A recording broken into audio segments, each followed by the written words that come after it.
What is my mic looking like on OBS? That's fine. I can turn this down a little bit. Hey. Alright. How long has it been? Because it feels like it's been a while, but... June 20... Wow, it's been almost a month. Wow, it's been almost a month. Damn. Okay, I know I just said I felt like it's been a while, but I didn't think it's been that long. Alright then. So yeah, as one might be able to tell from looking at the streams that I've done.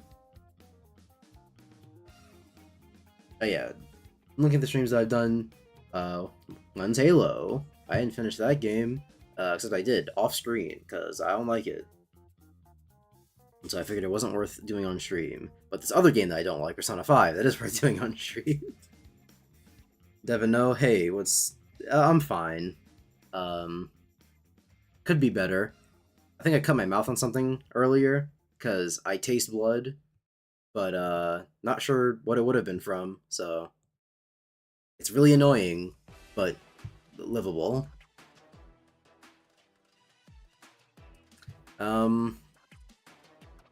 So, seeing as it's been so long, I've almost certainly fucked with my mic in between then and now. So, if I'm too quiet, or anything like that, then I guess let me know. Was something that I know I fucked with since last time, because since I remember, since I did it in Halo to test it, is I changed the bitrate for the stream, because, you know, me, in all of my infinite wisdom, did not know exactly what a bitrate was, and I only just ended up looking it up recently, or after the last stream, which was, again, a month ago. And it turns out that the bitrate that I had going for my streams was really, really low. Now, to be fair to me, the first time I ever looked up what the bitrate was, because like I didn't know what it was, but it's not like this is the first time I'd ever heard about it. I looked it up like back when I first started streaming, because like, you know, why not? So yeah, I look up bitrate, and whatever bitrate they told me to use for streaming is apparently like really fucking low. And then even when I looked it up this last time, so I could improve the bitrate for the streams, like I got a billion different answers for what bitrate a 1080p stream should be, which is insane to me.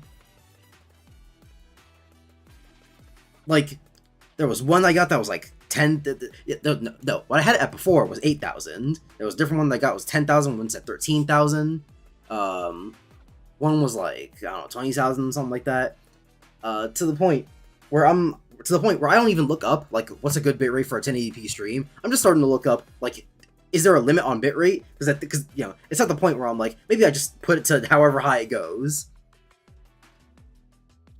And I keep looking. Yeah, it turns out there's not really any limit on bitrate. You know, it's not a literal limit on bitrate. Like, obviously, is limited by your internet and your, I guess, device capabilities. But in terms of how high does number go, it goes as high as you want it to, pretty much. So I put it up to 13,000.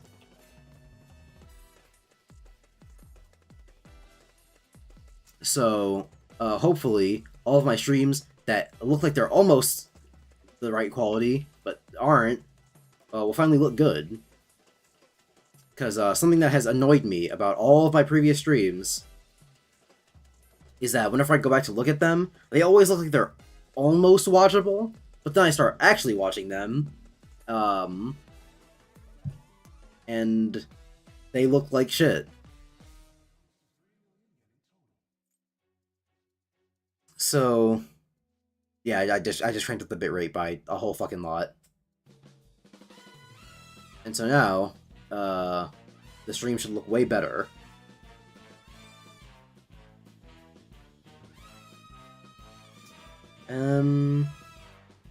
I think that's all. At least all that I feel necessary to point out. I think it's the highest magic stat. Also, yeah, in terms of Persona, as is now per usual. Alright. I have done a lot of stuff off screen.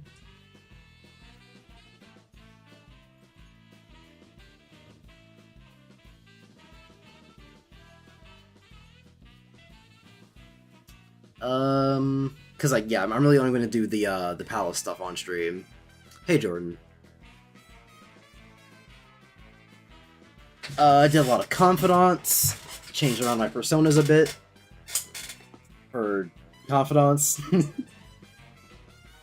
I grinded mementos a lot, so I have a lot of money now.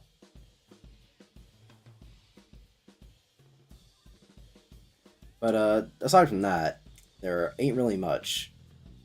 Ryuji still...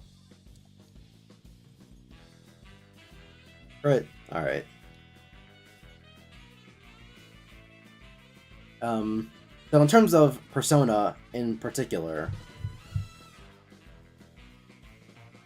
I feel it necessary to mention that I am getting a little bit tired of this game. Which I only really started feeling whenever I started doing stuff off-stream.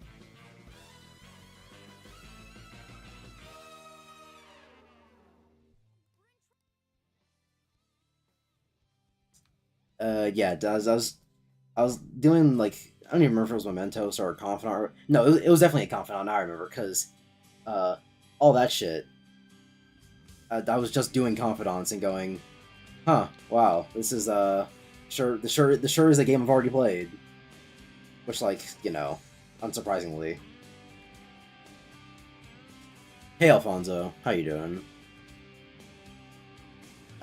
Which led me to the point where I thought, maybe I just don't play all of Persona 5 on stream. Especially since I plan on playing Royal after this. And not even, like, a year from now after this. Like, pretty soon after this. Because, like, you know, I'm making my way through all my backlog. And I'm looking at Persona 5, and I'm like, you know, I'm in the mood to play an RPG. Because, now that I'm not playing Octopath anymore, for, you know, reasons, my turn-based RPG slot is free up right now. And also, I'm just tired of hearing people talk about Royal, and me not knowing shit about the game. Because I ain't played it. And I'm not really gonna be too keen on playing Royal right after this if I fucking play the entire game. Which, by the way, is the third time I played the entire game.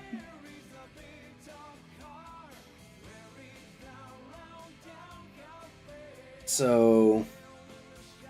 I'm very much considering just not playing the entire game on stream. The only thing that is, like, in the way of that, I guess, is I'm thinking, because the only reason I'm even playing this on stream, like, at all, is because I wanted to have, like, video evidence of, like, a lot of my criticisms of the game. So... But from what I remember of all the times we've had these Persona 5 streams, I've gotten through a lot of my criticisms already. In terms of the combat, the fucking personas, even the very few criticisms I have of the Confidants. I feel like I've said everything at this point. And then I thought, and then I had the thought, well, is there anything later in the game that I have not, like, that hasn't come to mind yet that I maybe haven't covered? And I was thinking, you know, party members maybe, but I've probably already gone over the party members, maybe. And if I haven't, I'll do it right now. Haru fucking sucks. She's the worst party member by, like, a very long, very wide margin. Makoto also sucks. You know, to stay on theme. Makoto also sucks dick, but Haru particularly sucks. Because she comes so late in the... No, okay, yeah, now I know I've already said this stuff. Because I... the words Haru comes too late into the game are, like, burned into my skull. Because Haru does, in fact, come too late into the game.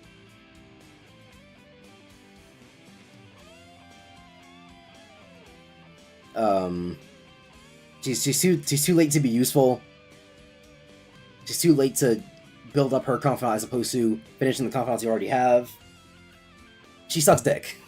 And then even in gameplay, it's not like, you know, it's a struggle to build her up, but once you build her up, it's worth it, like Donald and Fire Emblem Awakening. No, she just sucks.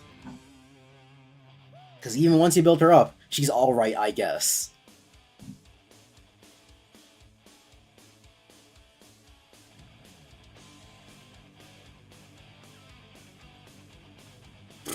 Man.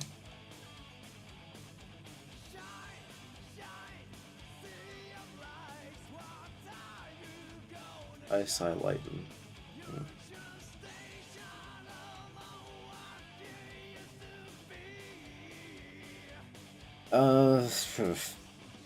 So yeah, Haru sucks. It's unfortunate because the best party in Persona 5 is the one you first get. Every single best party member are the first ones. Joker, because obviously, and also you can't take him out, so you know, reason to go around really. Ryuji, he's the best physical attacker. Just bar none.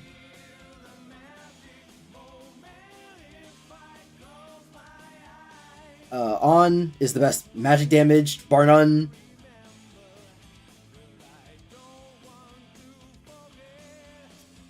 And Morgana's the best healer. Makoto sucks dick because she's mid at everything she does. It's like, oh, she has diorama? Thanks, I guess.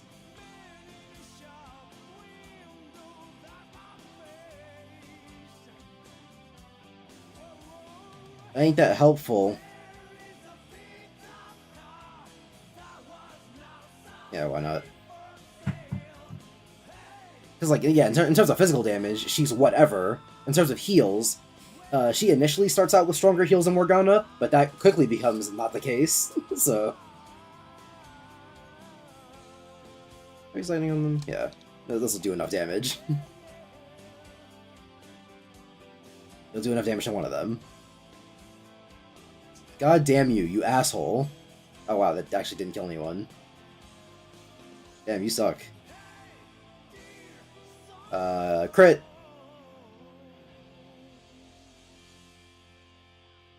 Crit. You people suck. Yeah, her fizz damage is mid. Her heals are mid. Her buffs exist. They're not even like useful enough to be called anything.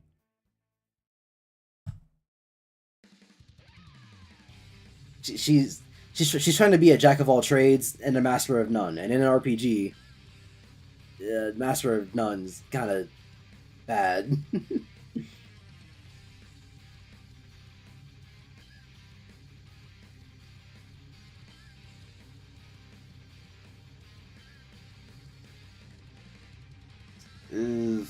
So that's just. I've definitely gone over Yusuke because you know we got him on stream, but he's just not as good. He's just less good Ryuji. I don't think Yusuke gets charged. That's a that's a big one.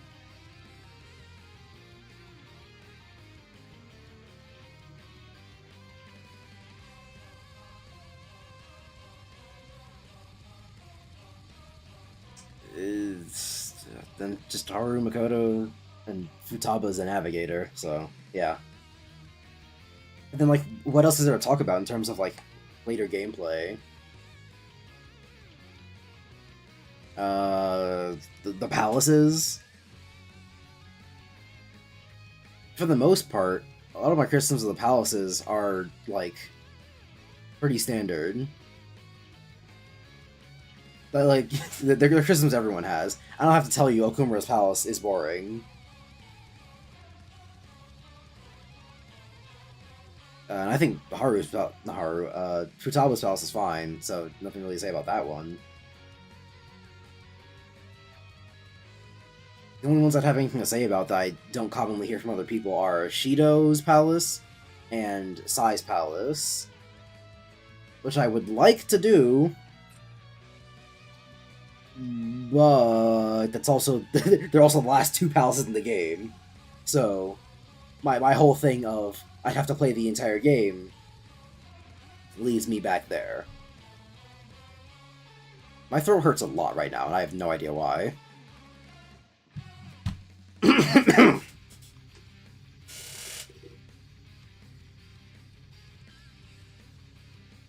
Like, legit hurts to talk. Hurts. Can't be that dry. I've been drinking water all day.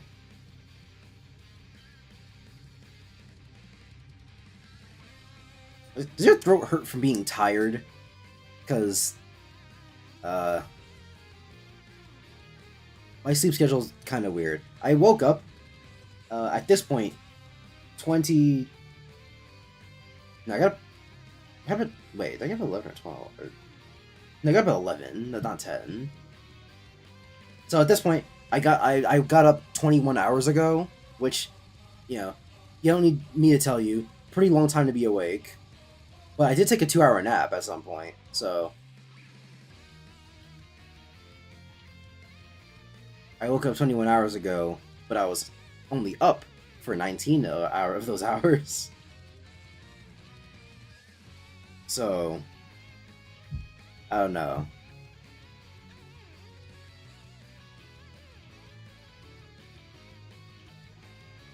Aren't you tired? You can train either.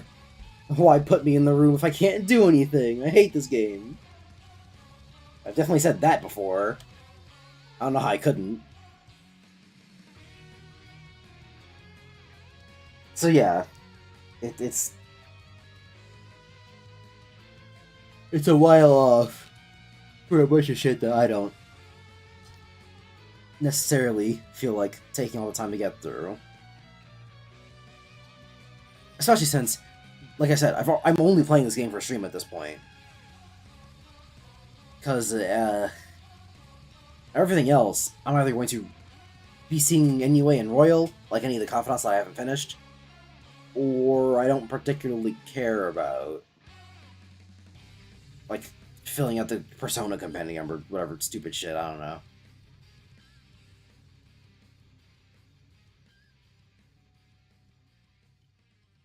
So, yeah, I'm thinking I do either one of two things. Either A, I stop it about now.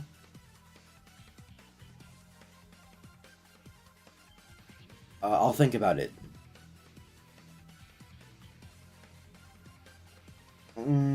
So yeah, I can either stop now and just, you know, cut the bullshit.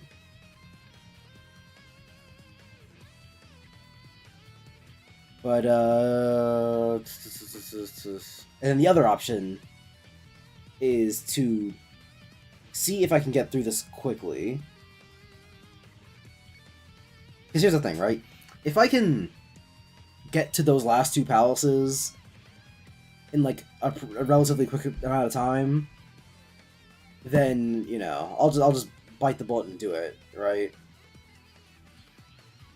But I don't know if I can, because, you know, we're quite a few streams in at this point.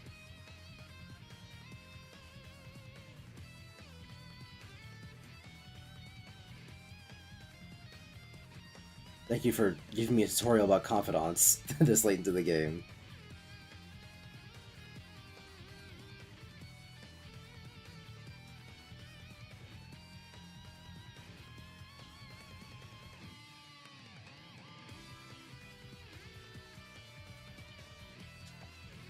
So...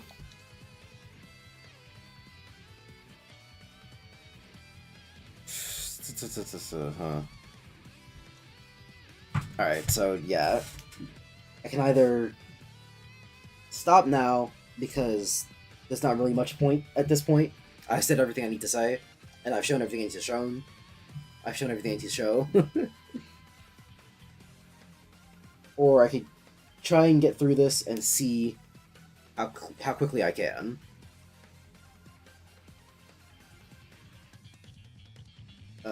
So here's what's gonna happen. I'm gonna do whatever I need to do on this stream, which I was hoping was gonna be all combat stuff, but I got confidants to do.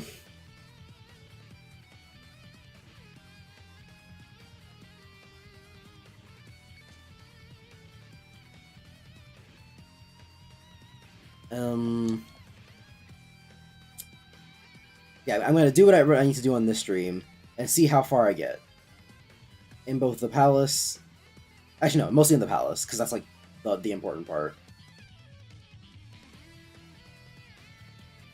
If I can get through half of the palace on this stream, then barring any like me stopping the stream early or whatever, if I can get through half the palace on this stream, then that'll be one half of my prerequisites met. The other half will be off stream.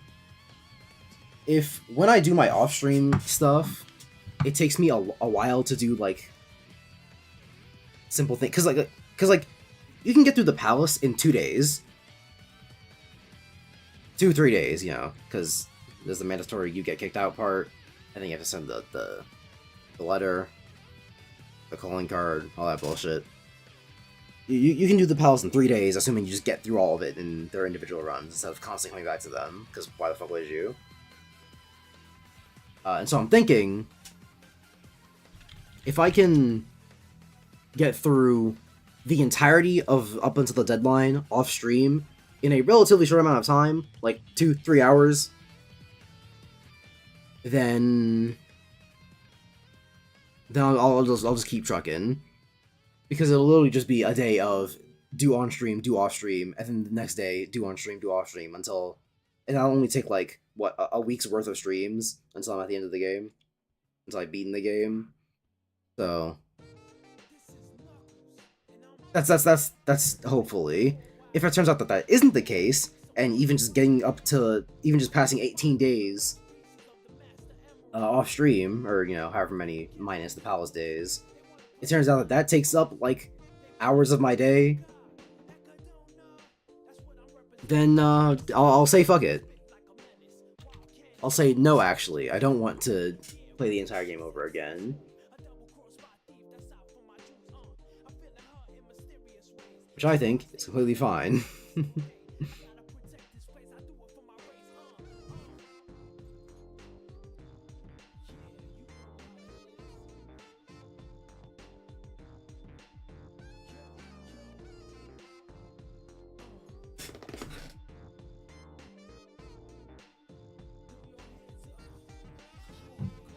So, yeah, I mean that's pretty much it.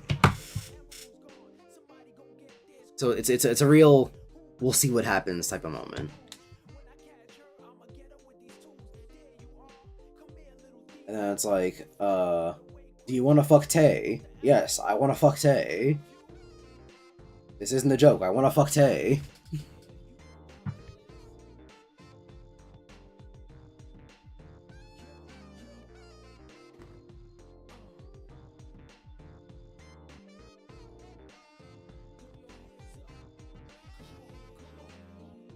I want to get into the palace real quick so I can actually justify streaming this part of the game and not doing this part off stream.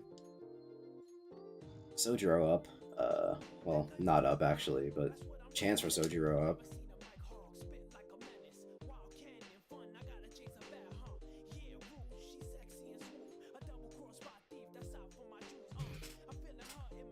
Like, did they purposely make Sojiro the hardest confidant to bring up? This motherfucker is literally impossible. You can get all of the right answers and still have to do like 5 hangouts in between the next confidant rank up. It's fucking nuts. Welcome back, Gavin. Hey, Rian. I didn't realize it had been a month. I was mostly putting off streaming because I'm lazy. And I just really didn't feel like it. Because, what's it? The next thing I wanted to play was a Sonic game. I want to get to Sonic Adventure. But I figured getting into Sonic Adventure right after we did 06 is a little bit, so I did Halo. But then it turns out Halo was actually a bad game. And that was really demotivating. Because I wanted Halo to be a good game. It's been 3 weeks. The last time I streamed was on the 29th, and it's the 22nd. It's like a month. No, we're not going to the palace, Makoti. Stupid bitch. Stop texting me. I've got to hang out with the party members that I can actually use. Like, on.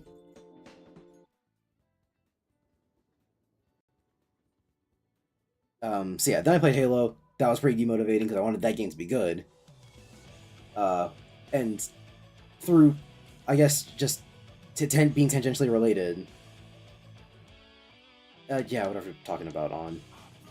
Through being tangentially related, it affected how I felt about streaming, and I was like, I don't really want to do any of it. It's all fucking stupid. Games are bad anyways, which, you know.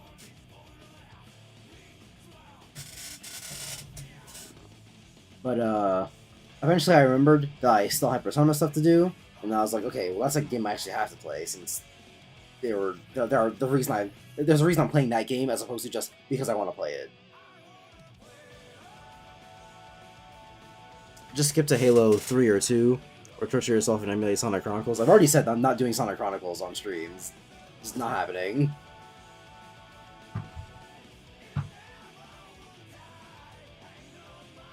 You have some real guts, and then all the other answers don't really matter.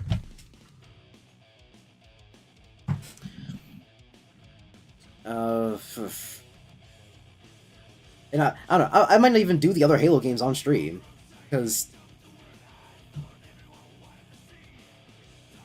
everyone likes Halo 1, they say that game's really good, but I played it, and it wasn't really good.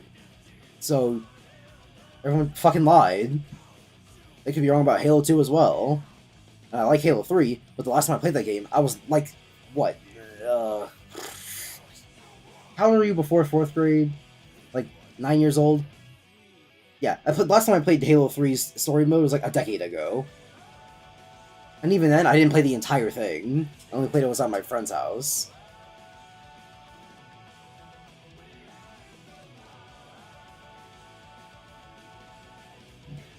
So, probably just not gonna play the other Halo games on stream. It's like it's bizarre how bad Halo 1 is. For how universally praised, yeah, whatever, dude. For how universally praised that game is, how can it be that bad? How do you do it? It should be impossible. Why is EY not up? This game fucking sucks.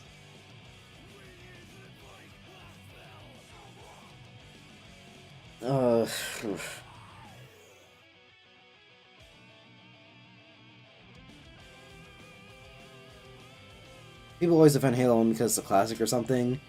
It's not even like, because you know, I hear the it's a classic excuse for a lot of games, but I don't even hear that one for Halo 1. People like legitimately think Halo 1 is a good game, and I don't know why. Like fucking, I'm so glad that I quit when I did, because the very next thing that I did, like after what I did on stream,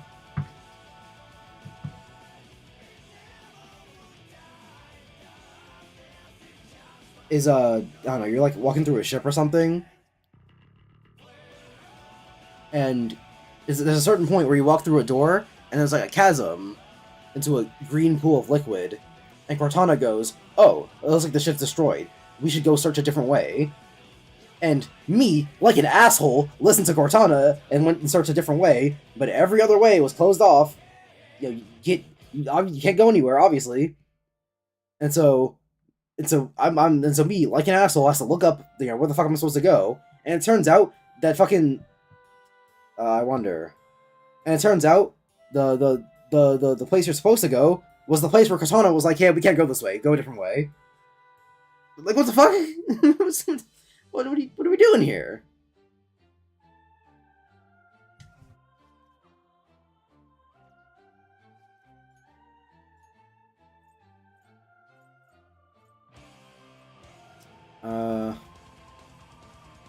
I could up Yusuke, but he's also useless. I'm never gonna use him, so.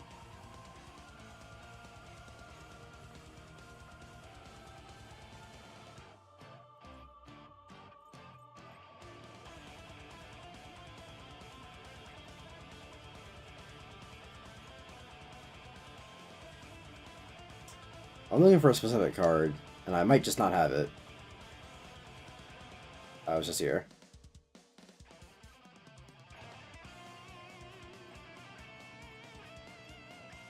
I think it was like Tetrakarn or something. Alright. I mean, I guess I'll make one anyway. Just for shits and gigs, but... Yeah, sure. Copy Megiddo for me.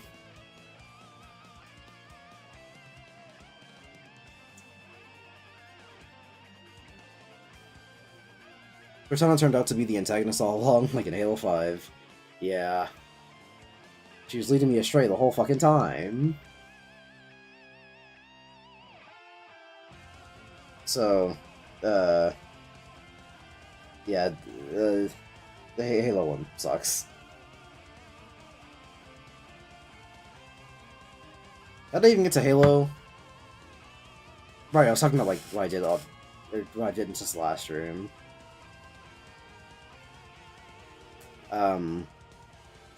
And so what I plan on playing next is Punch Out for the Wii, because I've been eyeing that game for a while, and it's not like it has any story focus, so I'm fine with playing that on stream.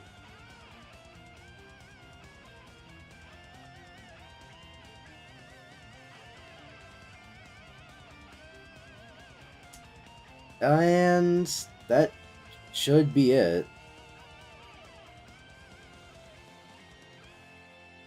Or what? No, I don't know why I said it like that.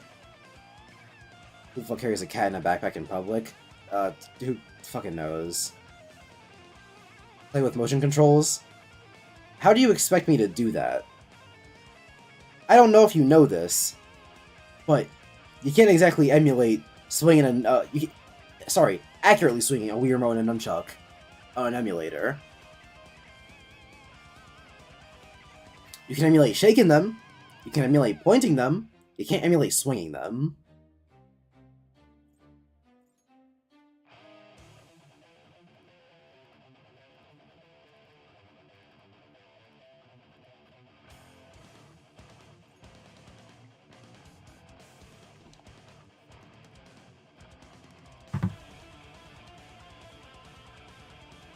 Bro, I thought you had a Wii this whole time. I mean, I have a Wii, but I don't own Punch Out for the Wii. They don't sell that game anymore. I'm not gonna buy that shit for like $100 off someone on eBay. So I'm just gonna emulate the game. And then play with button controls. Because, fucking of course I am. Why would I do anything... why would I do anything else?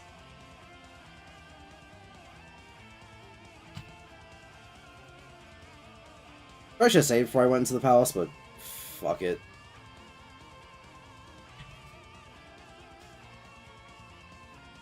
Yeah, I plan on playing Punch Out. And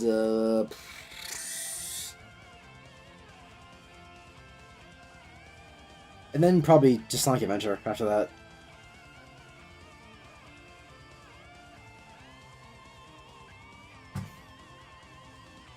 You know, really get to getting.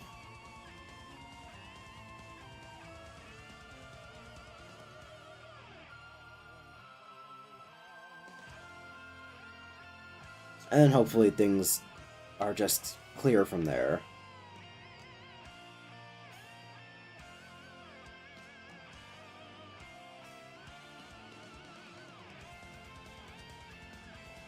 SA1 for the goofy dialogue and low-tier cutscenes. No, I'm not saying that it's either going to be Punch Out or Sonic Adventure 1. I am going to play Sonic Adventure 1 after Punch Out. Ah, I fucking hate this game! Oh, wow. Yeah, remember I said my throat hurts earlier? Fucking... Yeah, that yell just blew my shit out. Wow. Really. Yeah, I hate this game. Even if you know that the pig is the secret entrance, you have to come up here first and say, the door seems to be locked. Remember this pig we checked out earlier? I feel like this pig might be weird. It's pig-like. But it's not really a pig. Let me push this button on my first try. Look at that, it was a secret entrance. It's a good thing that, that it exists. We'd be shit out of luck if it didn't.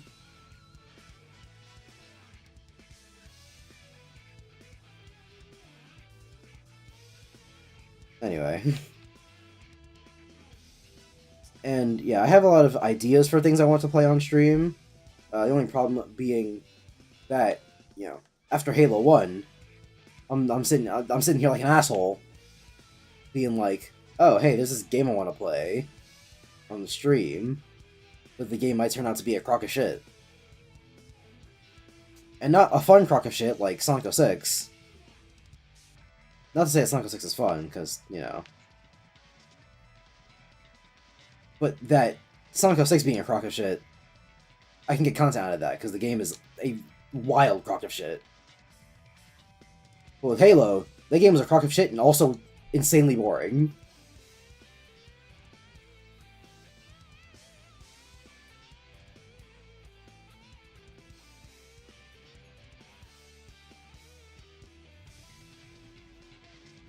So there was really no winning.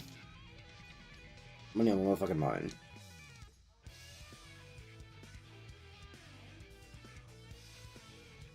I don't know why, but why is Knuckles' skin black in SA2? It looks way darker than it did in SA1. Does it? I've never thought it looked any crazy. Sonic Adventure 2 Knuckles.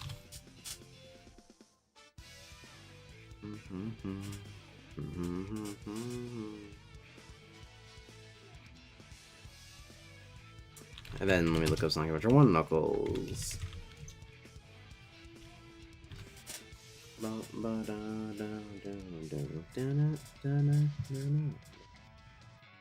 I mean, yeah, he is darker, but I don't know what you mean by Knuckles' skin is black.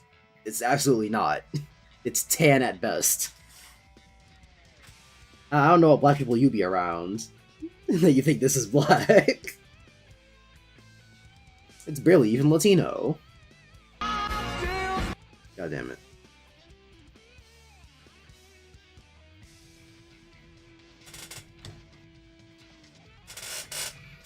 Bro, it burn even light skin.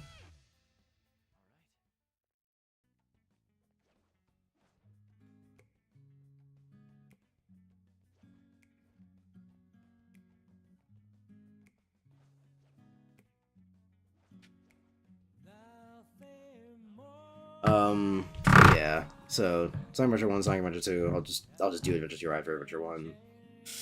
No reason to jerk around the Jimmy for that one. And then after that, I might play Luigi's Mansion. What else did I put down as stream game ideas? There's XCOM, which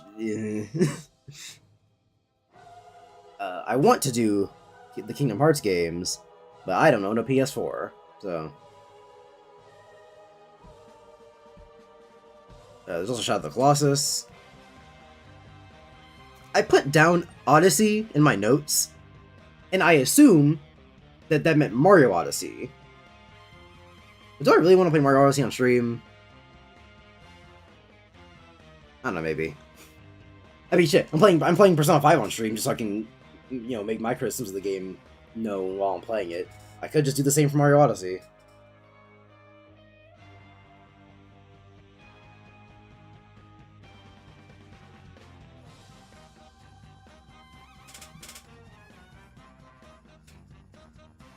And there's things that are like sort ofs that I want to do, like Noita. People keep saying Noita's good. And I see a lot of people overwhelmingly praise that game. But then when I play it, it seems really boring and shallow, kind of.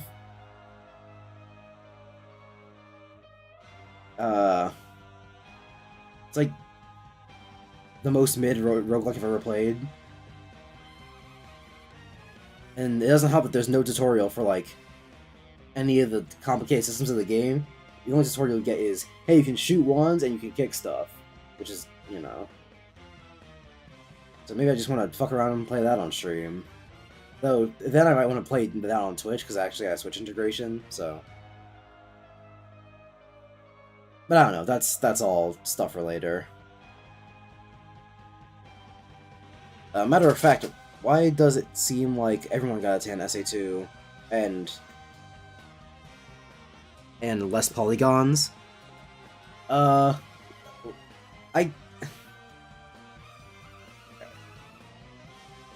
The second part of what you just said was retarded, but I'll get to that in a second. So that's for the first thing, for why they're darker. I don't know. Maybe the game is just shaded differently. Maybe they thought the models looked like shit with a new shader, so they made them a little bit darker. Maybe they did it to be more in line with the way they looked in the original games. Because, they definitely lightened them up for adventure. No Mothray. There we go, Mothray. Yeah, I could have just used Frey twice, but, suck my dick, actually. Yes, money on my motherfucking mind. You can do better than that. Money on my motherfucking mind. Got 5 haircuts at the same time. Oh yeah, and then as for the second thing you said, which is, it's retarded. Do you know what... So, I assume that you think that a smoother model means less polygons, but the only conclusion I can draw from that is that you're retarded. Because obviously if the models are smoother, that means they have way more polygons, because they have so many polygons, to the point where you can't even notice the edges.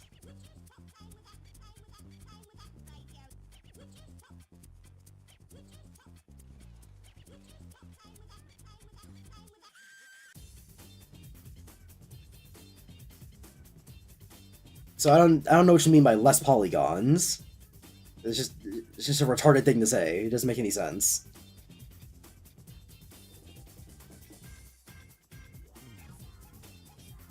If you meant to say less angular, then say that instead of the incorrect thing that you said.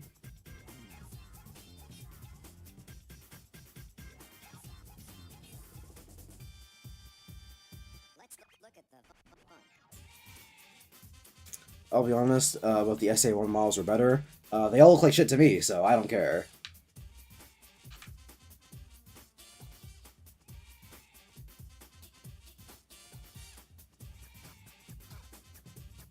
Graphics have never concerned me, and they concern me even less when it comes to old games.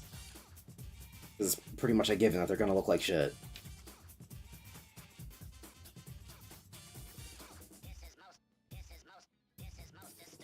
And then you know there's gonna be some motherfucker that's gonna be like, they don't look bad, you know, for the time, and then I'm gonna snap their neck.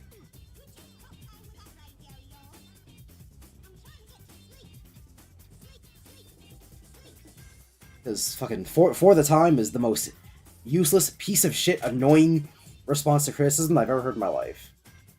It's like, oh, well, for the time. Yeah, we don't live in the time, retard!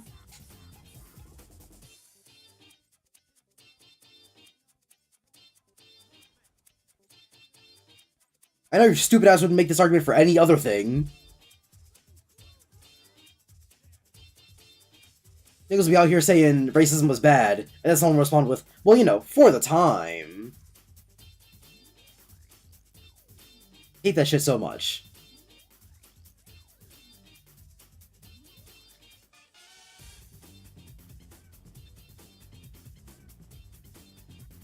What the fuck are these personas looking all kookly? Yeah, personas can look a little strange.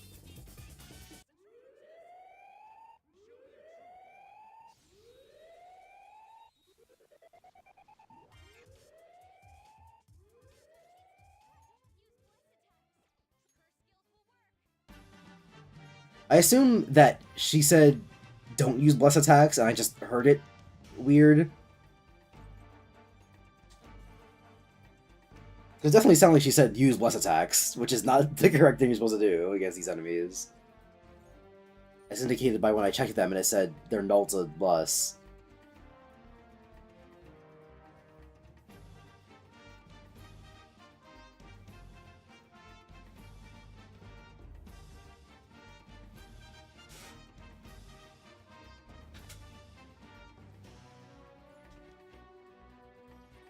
Which, hey, is that a criticism I got now about this game? Which is that personal weaknesses are really shitty to experiment with. Because in a game like Octopath Traveler, for example, it's fine to hide enemy weaknesses, because once you find out an enemy's weakness, the fight's kind of over. For, like, ever, when it comes to fighting that enemy. Because you're always just going to hit them with their weakness, and then they'll, you know, break, and then they take more damage. All that bullshit. All the exponential ease that comes with breaking an enemy in Octopath. Whereas, why can't I climb up here? What is the point? Why does that exist? Fucking, why? This game's fucking stupid. Anyway, yeah, breaking enemies is like, it makes the game a lot easier in Octopath. So, you know, it's kind of fair to hide enemy weaknesses from you, because if you knew them right off the bat, the battle would be over before it started. But in this game, when enemy weaknesses are so strong to the point... Okay, whatever. When enemy, like, strengths and resistances and weaknesses and all that bullshit are so unbelievably powerful, to the point where,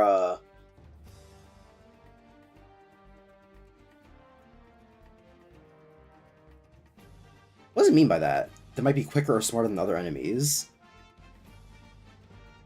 Maybe I'm forgetting something about this game, but in everything I can remember about fighting the dog enemies, they're the same as if you fought a normal enemy.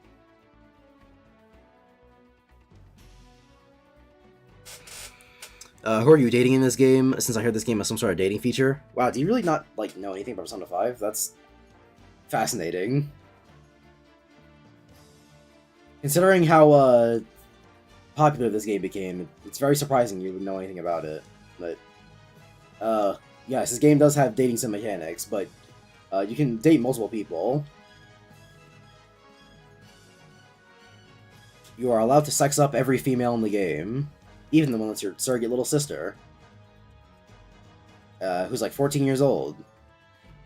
Don't question it. Shut up. Just tell me the problem for this hot beat.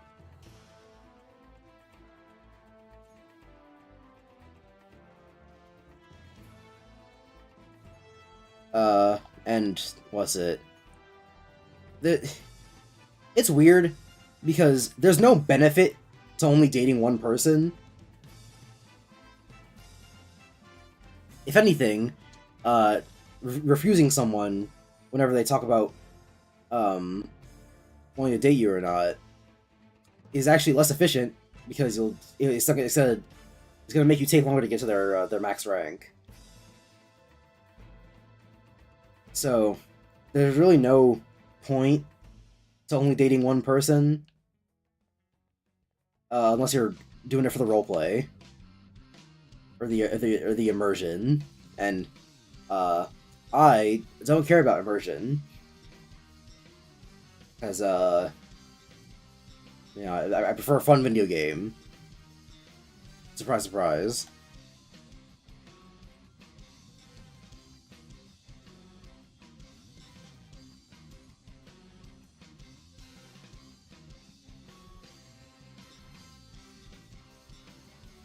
Why would you ever say no to this? Like, what purpose is there to say no?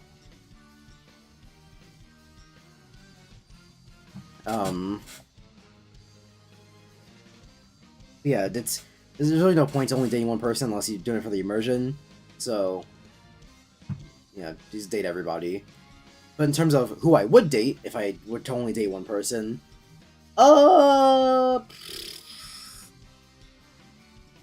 probably.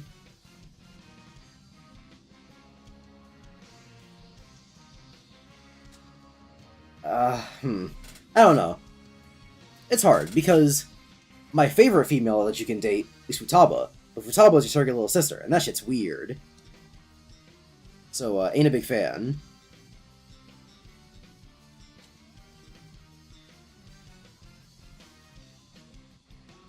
Then in terms of the ones that I would fuck that you can date, There's Tay, but like she's not my favorite or anything. She's good. There's Kawakami. She's not my favorite or anything, but she's good. There's Chihaya. She's not my favorite or anything, but she's good, and so on and so forth. I think most of the women in this game are kind of alright. I don't have very strong feelings towards most of them. In fact, let me just check to make sure I'm not missing anyone.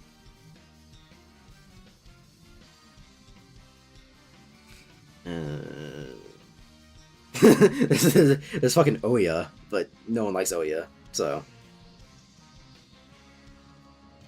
Little sister, huh? Mods banned this guy. Yama Fenty, how are you a mod?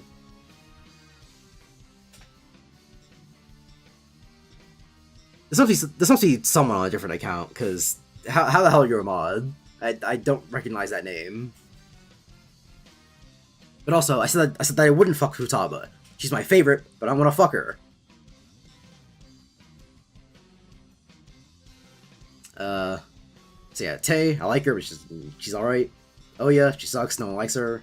Chihaya, I like Chihaya a lot. But I don't know if I'm getting into the game and I'm like, man, I wish I could fuck Chihaya. She's a well-written character, you know, I like her confidant.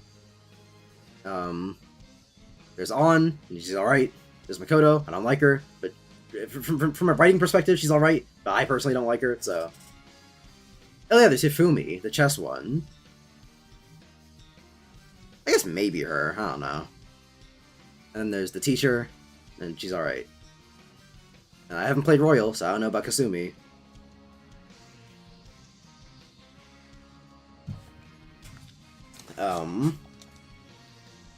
It's definitely a far cry from Persona 4, where, fucking, I knew who I wanted to fuck as soon as I got into that game. Shie, by the way. The answer is Shie.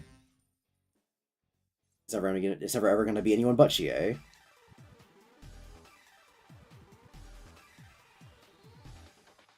Which I say that, but I also didn't get very deep into a lot of Persona 4's confidants, because that game is not as fleshed out and good as this one. From a gameplay standpoint. From a story standpoint, and character, and main cast at least, Persona 4 blows 5 out of the fucking water, but yeah, from a gameplay standpoint, 4 struggles a little bit, so.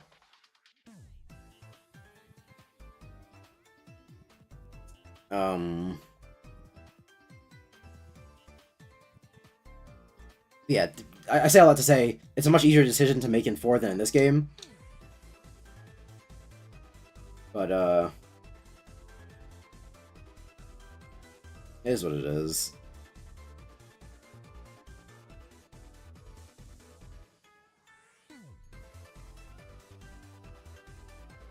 It's not like it particularly matters.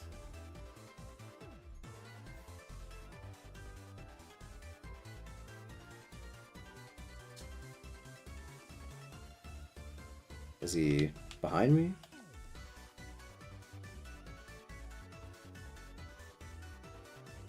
There we go.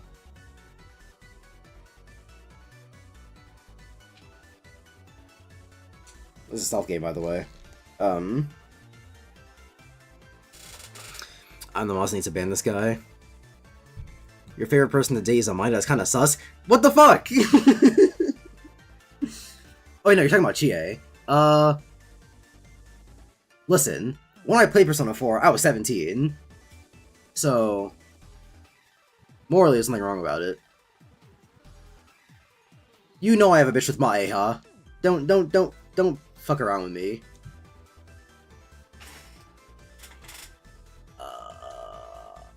You can't switch personas after using the blah, blah, blah, blah, blah. At least I get XC for this. And also, Chie's fucking awesome, so, you know, it's not my fault. Exactly, it's a happy birthday to me say, oh, hey, Chris. Wait a minute, whoa, whoa, whoa, whoa, whoa. Chris, you can't be talking nothing about no one in terms of liking minors. I won't say nothing crazy about you on stream, but you know what I'm talking about, so...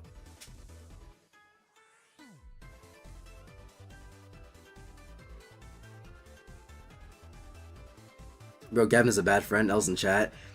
How am I supposed to know what he changed his YouTube name to? Yeah, use the iOS 17 to use the data miner. But I was.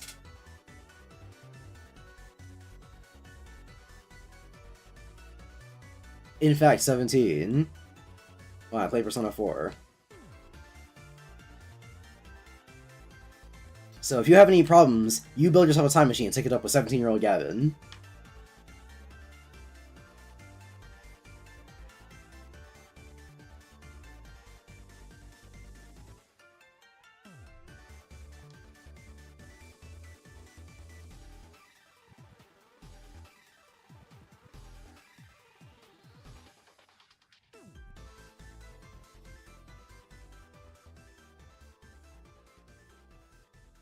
Oh, there's a fucking key card you need. This is part of the game where you go around looking for an enemy that has a key card, because he did that in Kamoshida's Palace too, and it was kind of I mean, that's neither here nor there.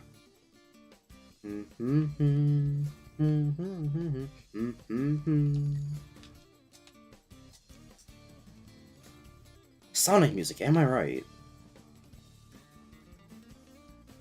Games ain't worth a damn if not the music. Oh, there's a chart just in here.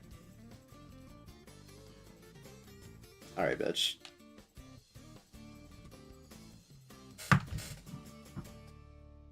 This doesn't sound like Sonic music. Sonic and the Black Knight. I'm disappointed you don't know that.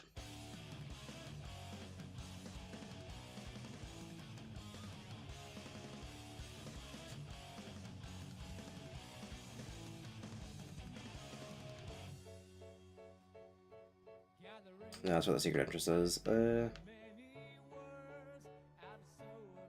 What's a motherfucker to do? I've been literally everywhere. Hell, the doors are still open.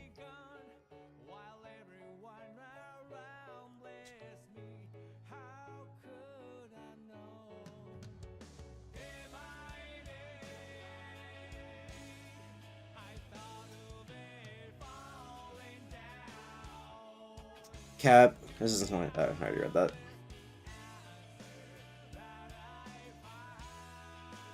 Yo, where the fuck's a nigga supposed to go? Every door is locked.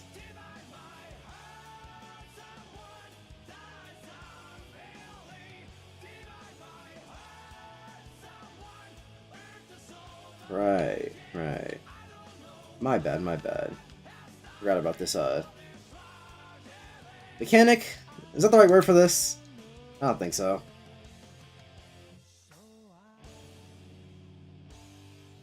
It's like calling the stealth in this game a mechanic. It's not.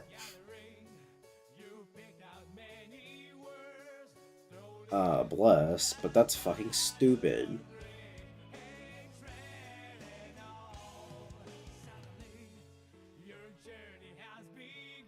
Do I have a Makoha?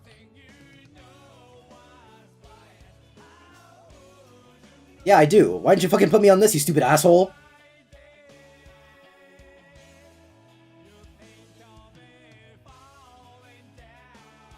Whoa, the vent's making me claustrophobic. It's not that crazy. Oh, right.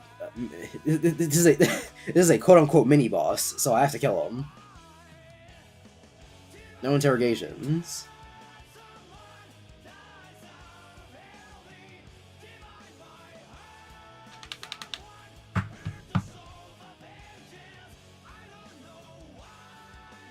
Divide My Heart, good song. Not really fitting the tone I'm going for right now. You feel? Oh hey, that's the Palace theme of the one we're in right now. But with less bad instrumentation.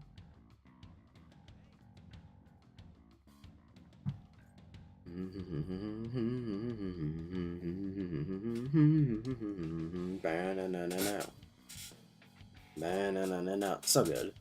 It's the best Palace theme, and anyone who says anything otherwise is wrong and stupid, and, you know, probably retarded.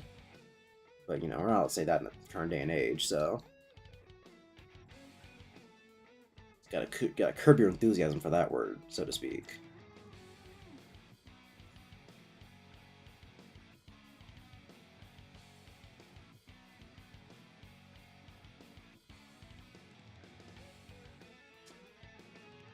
Oh, fuck you!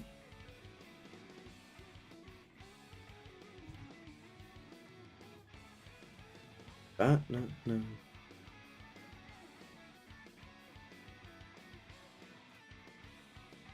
Why do you have Monado Monday in your stream playlist? I don't know. Is it... Oh wait, no, never mind. I don't know why I thought of the actual song when you said that. No, I've explained it before. So the guy who made those like kazoo covers of game songs or whatever, he started doing music NFTs, and I thought, man, that's fucking retarded. And so whenever I find his stuff, I put it in a playlist and download it. Damn, there's someone else uploading it and all that.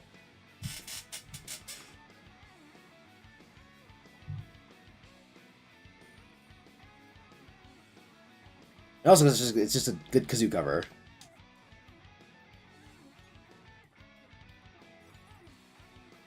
But also partially because of the NFT thing.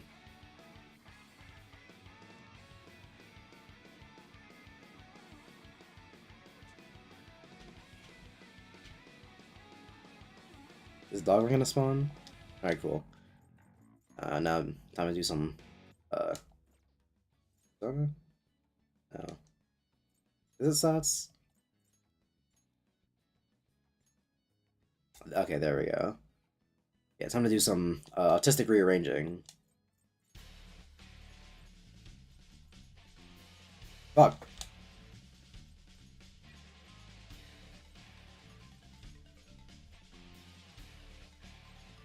There we go.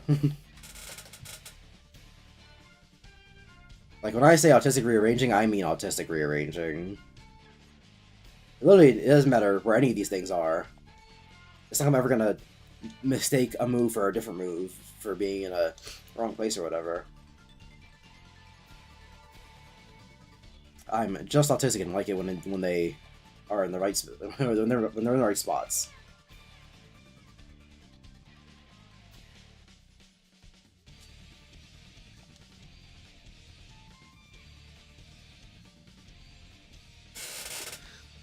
For real, W Kazoo. And how dare you have more Xenoblade 2 music than 1 or 3?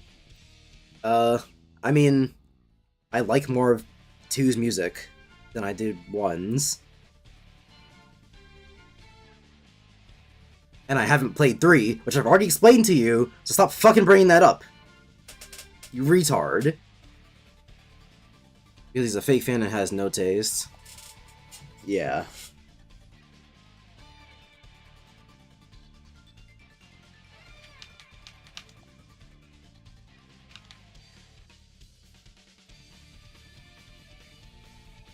Why do they bother putting dialogue options in this fucking game? None of it matters.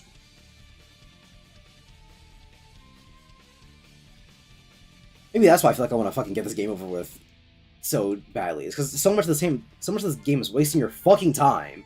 Every time you unlock a confidant, Sai has to suck your goddamn dick about it. Every time a cutscene plays, Joker has to have some sort of input from the player, even though none of what he says actually fucking matters.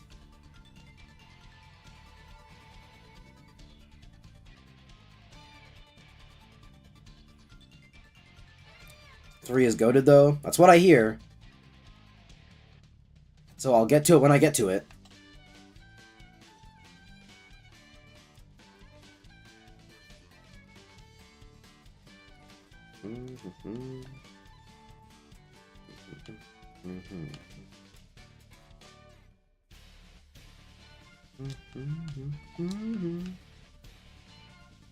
Oh, hey, safe room.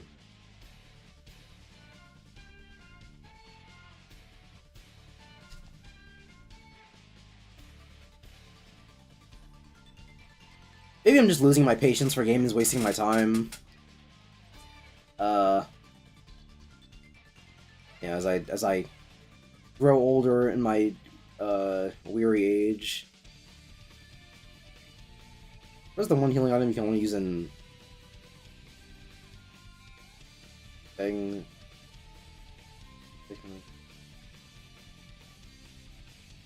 I definitely bought a thing that's, yeah, you can only heal when in a safe room.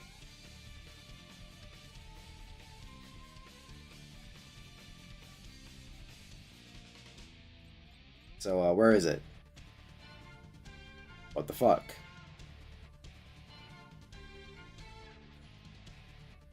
Yeah, let's consult. I forget this is a mechanic. Ah, of course, of course! How could... Silly, stupid me. Of course, the healing items, they're not in your inventory, they're at the table. You have to say, hey guys, we should heal. As opposed to just going into your inventory and fucking healing!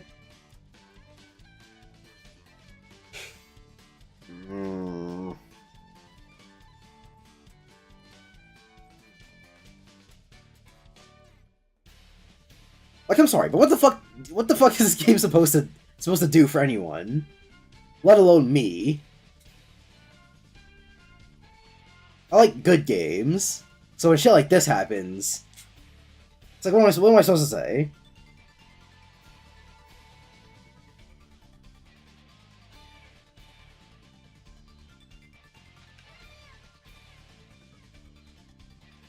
Oh well.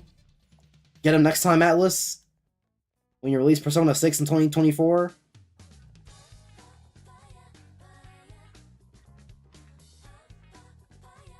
Sorry, did I say 2024? No, I fucked up the joke. I meant 2034, because there's no fucking way that game's coming out in the next, like, 2-3 years. If they're even fucking working on it. And I mean working on it. Like they intend for the game to come out in a timely manner working on it. Not like, you know, it's a slow day at the office. No one's got anything to do. And they're like, hey, should we, like, code in some of the graphics for Persona 6? Yeah, I guess, you know, if we got nothing else to do. I'll buy lunch for everyone in the office if we all stay in and work on Persona 6. Type shit. I know, Ryuji can take care of that.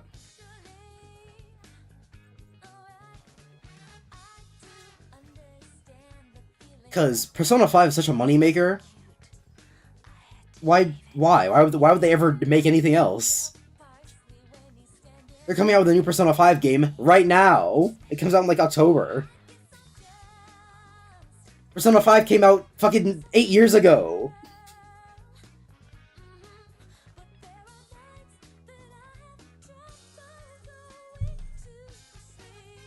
Now we're getting Persona 5 Tacticia, which is Persona 5, XCOM. Sorry, wait, no, it's not called Tacticia, it's called, Tactica. I remember I thought it was called Tacticia, because that's a pretty good name. Really was off the tongue. But no, it's Tactica. It's like tactical, but without the L.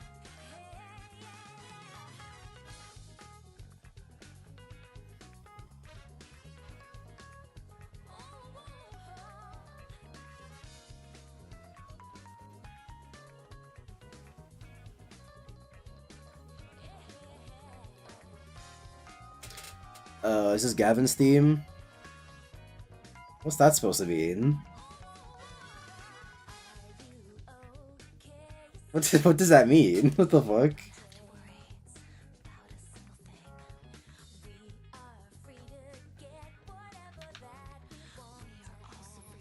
Am I well-known Amy fan? Speaking of which, I need to read the comic again. I haven't checked it out in a while. There's probably a new issue out.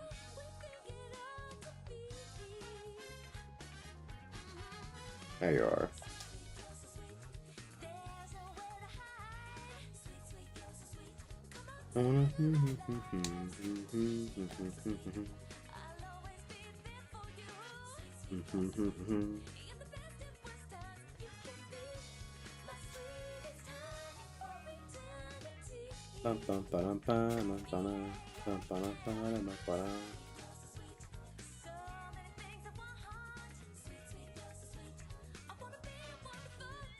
Sonic music, am I right? See, look at that. We got a whole ass knockdown. No, I want money. Give me money.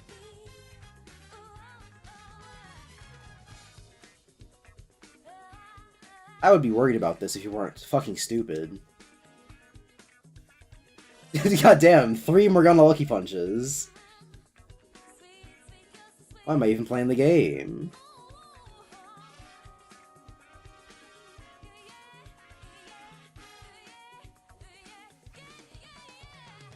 If things are this easy, why even bother?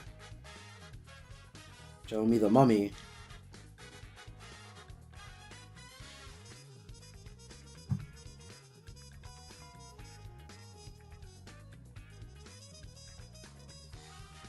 How much money do I even have right now?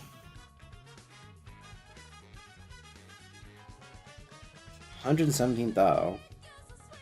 That's good money. But I want more. Do I need more? Of course not. But does Donald Trump need more towers? Or whatever the fuck Donald Trump spends his money on? No. He's the Donald J. Trump. He doesn't concern himself with the woes and wiles of how much money to spend on this or that. He just spends it.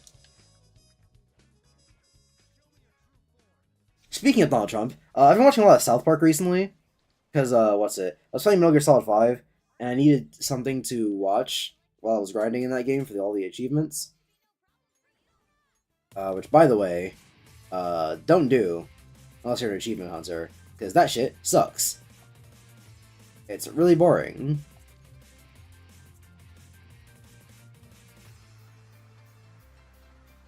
Crit.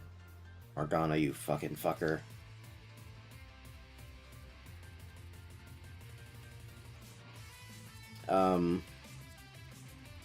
Actually, yeah, I was gonna pass the Joker so you could hit him with a Koga, but if I can just pass it back to Morgana, then yeah, like that.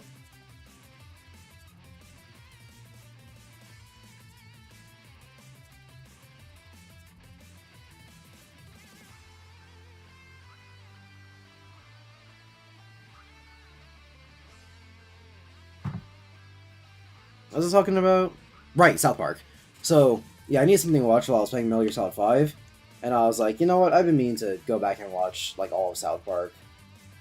And, you know, since it's a comedy, it's going to be a real easy watch to do while I'm doing something else. And minus seasons 7 and 8, I think? I think it was 7 and 8, not... Or, yeah, I'm pretty sure it was 7 and 8, not 6 and 7. Minus seasons 7 and 8, yeah, good show. Which, you know, I've already known. I've watched South Park before, obviously.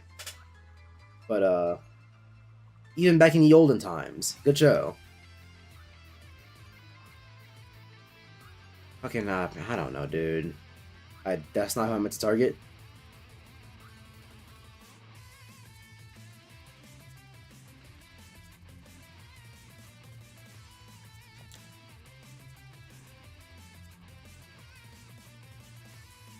And, I feel like I can pretty accurately describe what makes a good or bad South Park episode. Like, for example, a bad South Park episode is one, like, where, is like one where Cartman dresses up as a Chinese person, and is like, the Chinese people are gonna take over America because he had a dream about the fucking Beijing Olympics. Which I only know happened in Beijing because of the Sonic and Mario Stuck in the Olympic Games. And it was 2008 when the season I'm talking about came out, so it must have been in Beijing. Yeah, Cartman had a dream about the fucking Chinese people playing drums at the Olympics, and he was like, "Oh my god, they're gonna take over the country." And so he gets himself and Butters to dress up as Chinese people to go to P.F. Chang's, and be racist and be like, Chinese people are gonna take over the country, while the B plot happens in the background. And now, don't misunderstand me. This isn't bad because racism or whatever. I'm actually somewhat of a racist myself. No, it's bad because it's lazy. It's not a joke like, Oh, Morgana died. I didn't realize. It's not a joke like.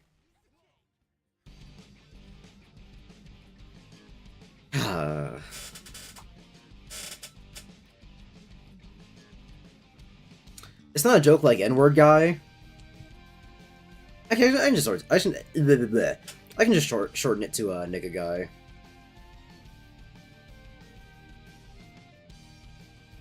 It's not like nigga guy where where the fucking joke is that they're treating nigga guy like it is the slur nigga.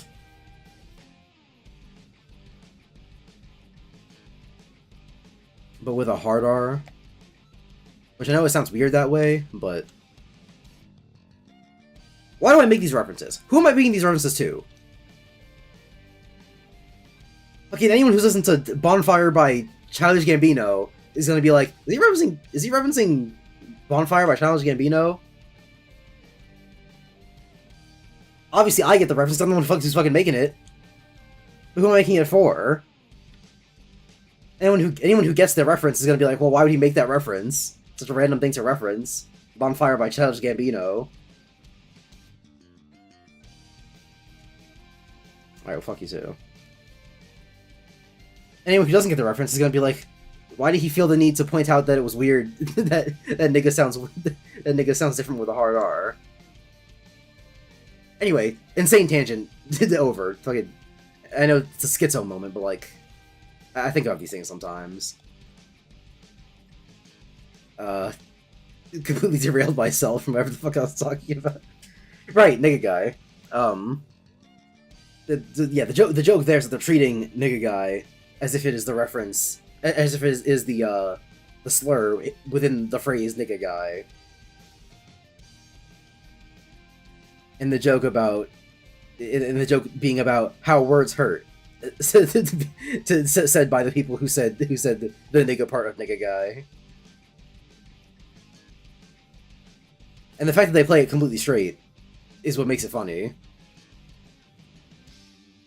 At least it does a lot of the heavy lifting and making it funny.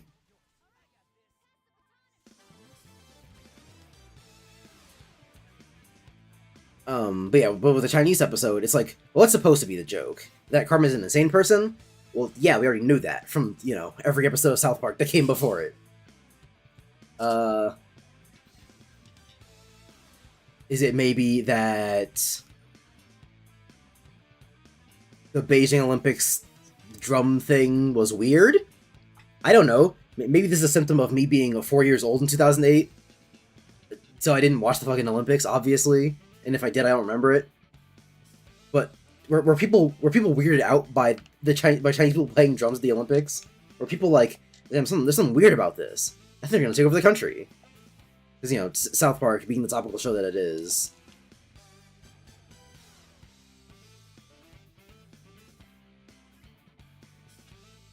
Chances are, if a joke seems kind of off in an episode, they're making reference to a real life thing that happened that you might not remember. Or might not be aware of. Which, is what I assumed. But, like, is that a thing that people felt about the Chinese Olympics? The drum playing was weird? What are you even on about anymore? I'm talking about South Park. And that's why I said it like that. Yeah, I'm talking about South Park, as I have been for the past, 5 minutes. Nothing has changed.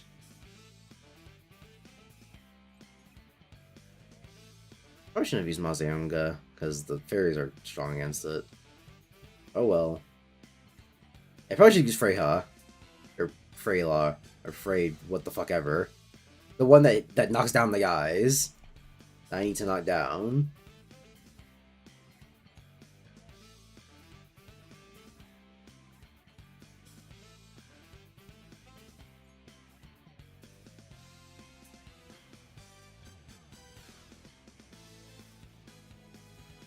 Bro's begging for his life. Money. On my motherfucking mind. Got 5 haircuts at the same time. You can do better than that. You can do better than that. I don't know. You have given me, 11,000 in cash, but you can do a little bit better than that. and then I die. It's a fucking rampage. Dude, what the hell? What the whoa. Look at that cheating bullshit.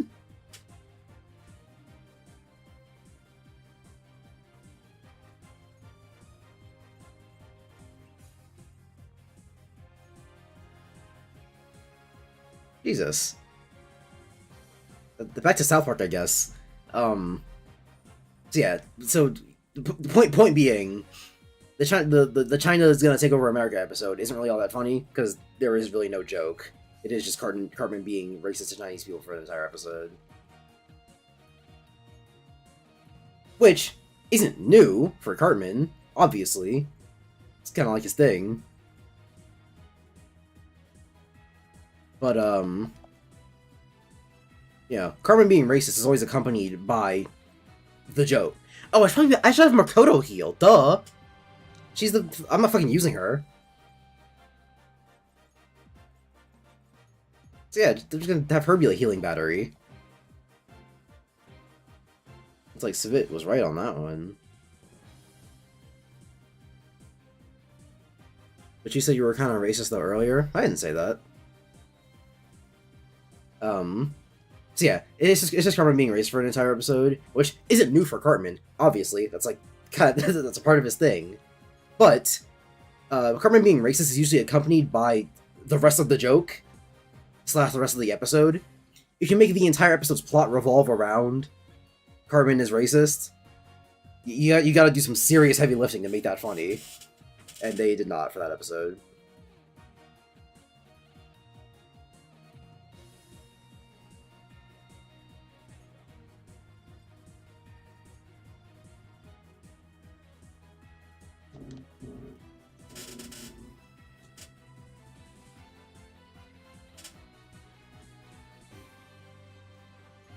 And then and then I guess if I'm gonna explain what a bad episode of South Park is like, I might as well explain what a good one is like. It's whatever is a bad episode.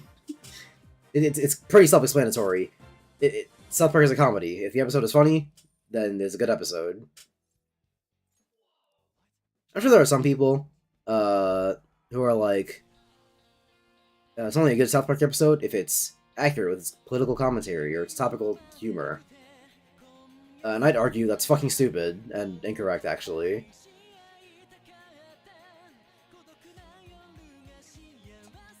I guess I'll fucking kill him, I guess.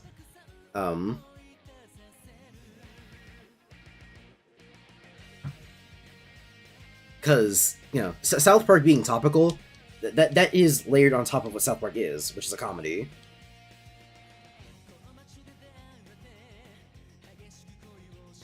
I wouldn't solely judge a South Park episode based on, is it topical, yes or no? That would be retarded and shallow and simple-minded.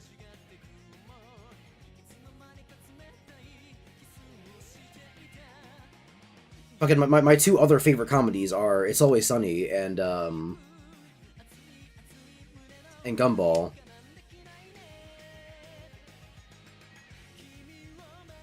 And Gumball is almost never, like, timely in terms of the jokes that are made in that show. It's just a funny show. Ain't no two ways about it.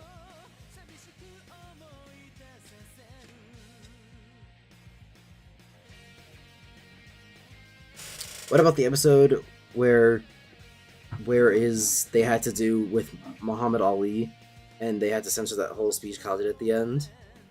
That episode does not come to memory. I'm only up to season 12 in my like consistent watch through. So if it was before season 6, or if it was before season 6, or if it was after season 12, or if it was before season 21? What's the second most recent season? Because I haven't watched the most recent season, but I watched the season before that one. So, you know. If it's not in any of those fucking episodes, then I haven't seen it, probably. Or if I have seen it, it was years and years and years ago, and I don't remember it.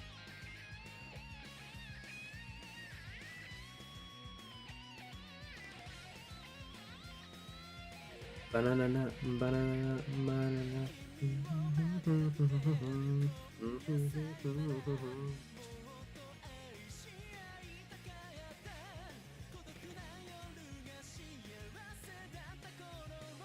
God damn Morgana. Just hit the fucking guy.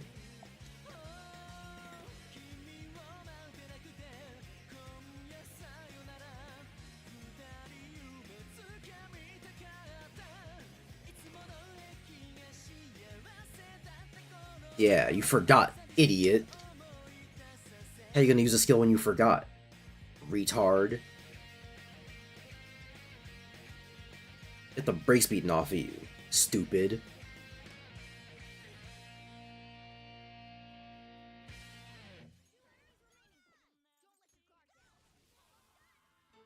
Now beg for your life. So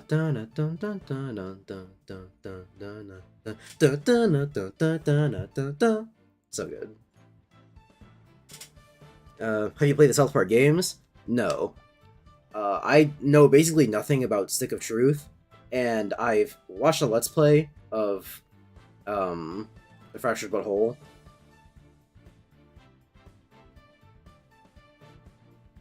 But it was a while ago, so I don't remember much of it. And also it's a Let's Play, so obviously I haven't experienced the game for myself. 4,000, sheesh, man. Money, money, money. I do mean to play Fractured But Whole at some point. And I'm probably never gonna play Stick of Truth.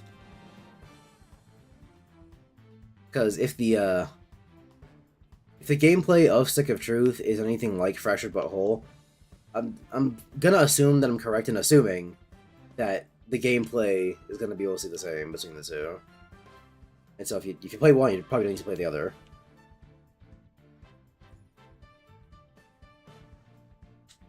Unless you played Stick of Truth before you played Butthole.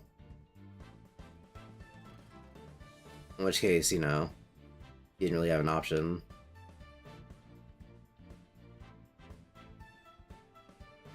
I should look up how people feel about playing both games.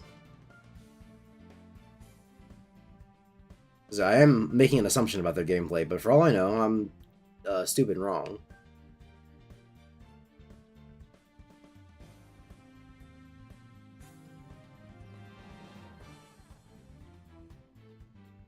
I'll assume I'm missing one then.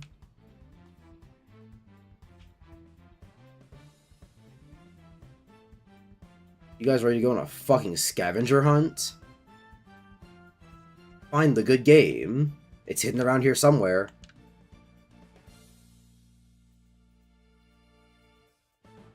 Will we find it? Only God knows.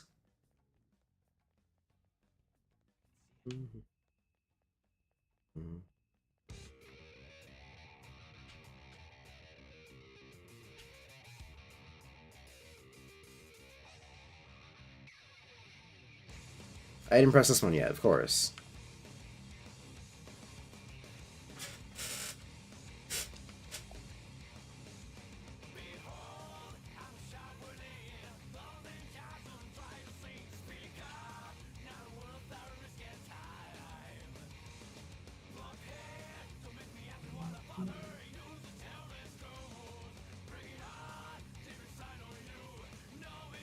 Gavin is soulless? What's that supposed to mean?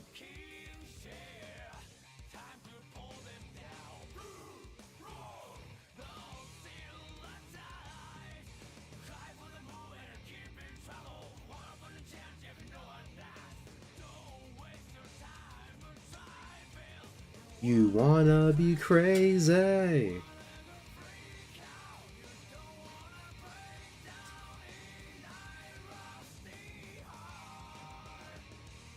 Like I said, it sounds like these where I'm wondering, is it even really worth it to be playing this entire game on stream?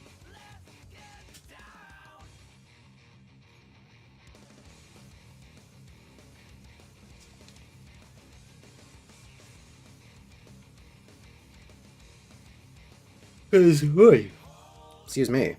Once you get into the rhythm of, hey, these personas are weak to this thing, it's really just that over and over again until you get to the end.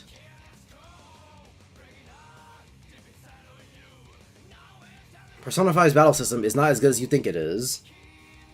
You, nebulous viewer, who may or may not like this game.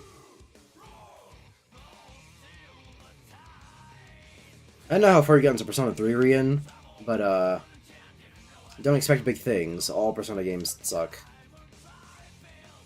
At least I assume they do, because Persona 5 sucks, and Persona 4 sucks. You know, from a gameplay perspective. So I'm gonna go ahead and assume that Persona 3 also sucks.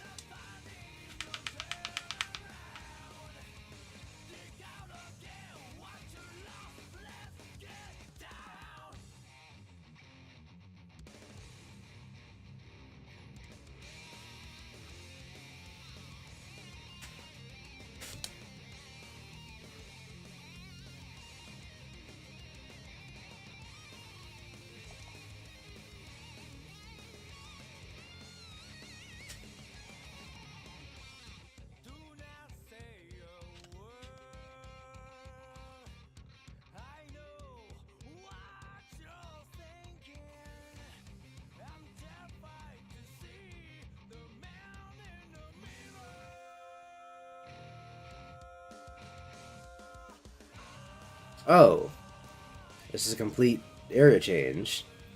Wish I'd known that one ahead of time. Before I respawned every enemy on this floor. I mean, no, it's fine, it's fine.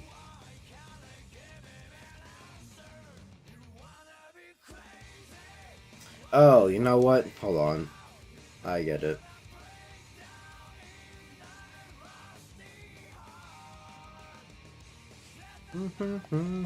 Yeah, shortcut.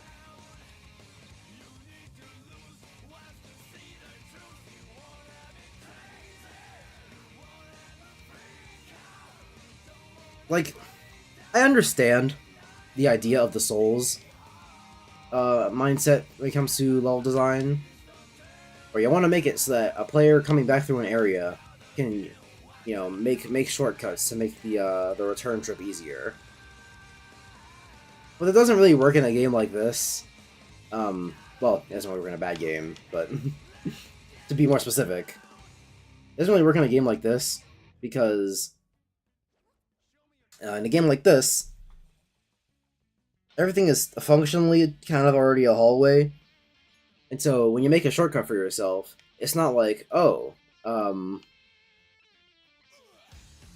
yeah, it's not like in a Souls game where you do desperately want a shortcut. Because, you know, the Souls games are... Why? What's the point? What's the point? Oh, okay. Interesting. At least that one had a point.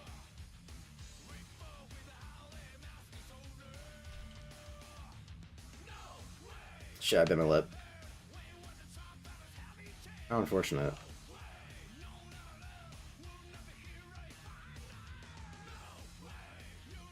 Man, they really turn up the contrast on those. Cannot see that shit at all. Watch out, shotgun and head.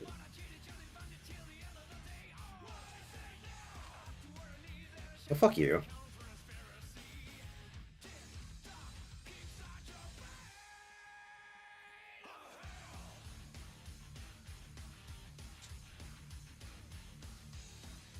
This game was kind of boring. Hey, DD. Yeah, it is Persona 5, you're right. That's an interesting way to spell it, but, you know, I'm tolerant to all cultures and peoples. I'll just let On do it.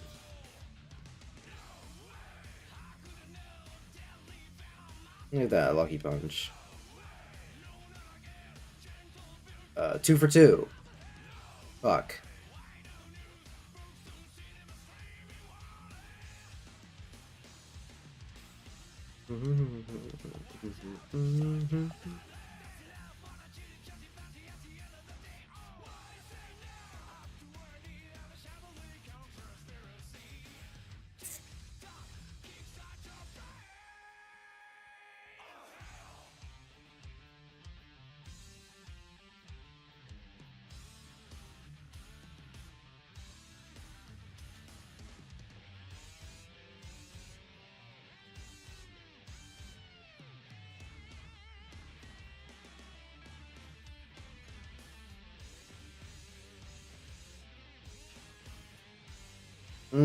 Big Bang Fault.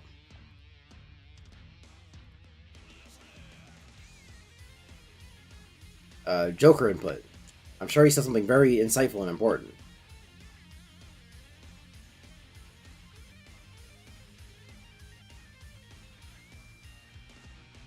I'm so very excited to play this, to play the Royal version of this game, that everyone swears on their life is so much better. Everyone also swore on their life that this game was good. You know, we found out how accurate that was. So, hey.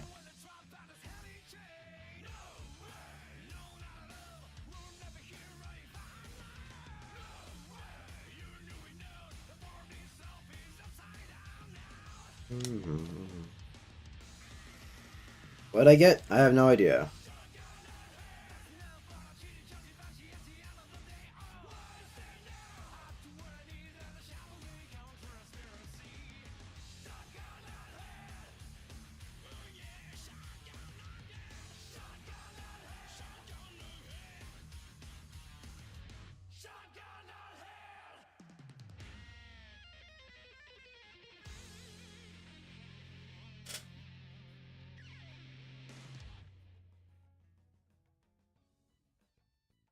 I have multiple friends telling me this game is like a 9 out of 10, and from what I've seen, I'm not impressed. From what I've played, of the 3 times I played this game, by the way, because fucking, don't let, I'm not gonna let anyone ever tell me that I don't know enough about this game to, like, judge it or whatever. I've played it now 3 times. I think I have a pretty founded opinion on this game. It sucks. Which is an overstatement. But relative to how people talk about this game's horrible. It's like a 6 at best.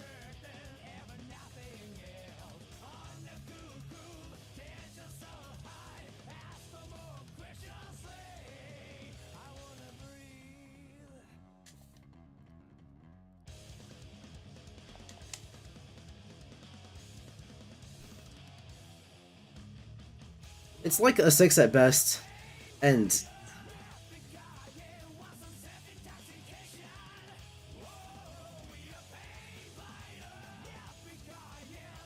I don't know what and.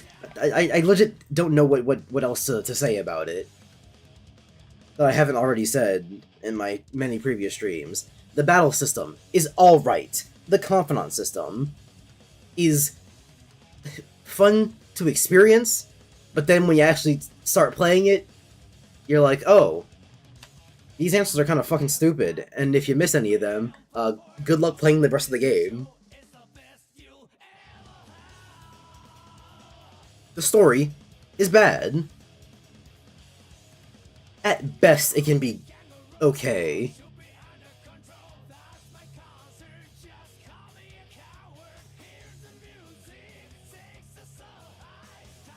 Why didn't you ambush him, you retards? Oh, hey, it's Fuki. I'm pretty sure that's what the persona is called. But I remember this one specifically? Blah, blah, blah, blah, fuck it knows. How does he get to go first?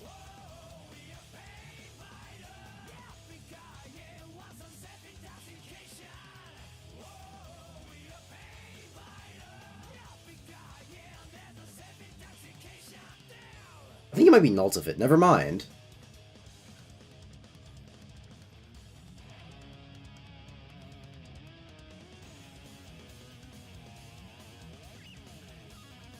It's that easy. And, like, yeah, I'm on New Game Plus. But, like, come on. Like, I feel like I'm... Yes, head straight there. Why would I not want to head straight there? I feel like I'm an insane person when I'm playing video games that other people like sometimes. Because, like, for Persona 5... So, I just recently got done dropping Octopath 2 for now. Because while that game's battle system is really good, you never get to do anything with it. Because every enemy in the game sucks dick. It's like the Xenoblade problem, but times a billion. Because I am disappointed in Xenoblade's battle system.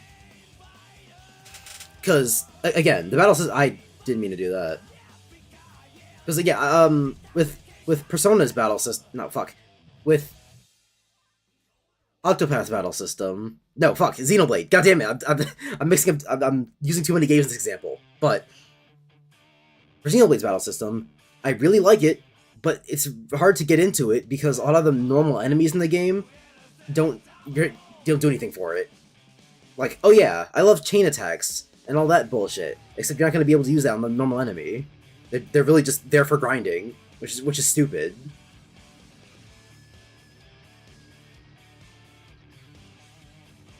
Wow, really? Okay. Whatever you say, video game. Oh yeah, On's knocked down.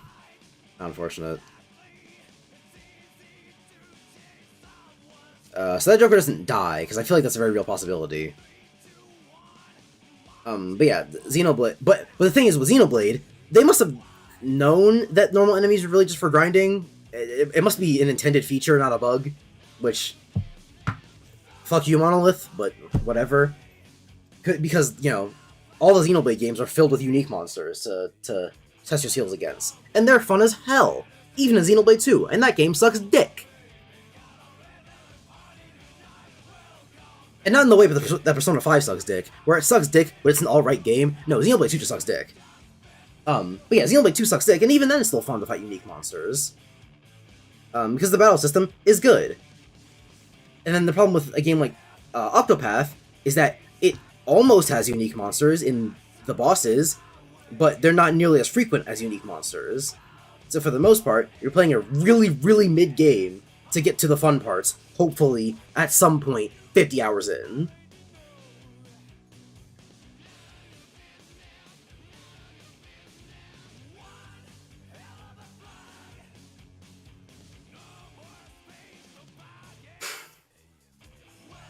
And then there's this game, which has nothing even kind of remotely similar to unique monsters. And even if it did, they would still be at the mercy of this battle system. Which ain't really all that engaging for real.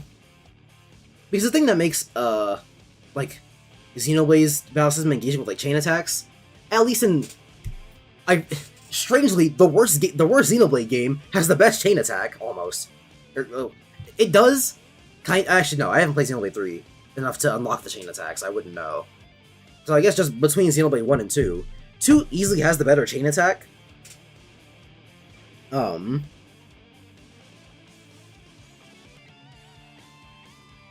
why does it bring up the chain attack? I completely lost my train of thought. Persona doesn't have unique monsters. The battle system, even if it did have unique monsters, would be kind of mid. Because... yeah, I don't know why I brought up Xenoblade so soon. Anyway, so even if Persona did have unique monsters, the way the battle system works doesn't allow you to really engage with those monsters at all. Because the way knockdowns work is, hey, do you want to take more damage this turn? Okay. And then they take more damage this turn. As soon as it goes back to being the enemy's turn, they just get up.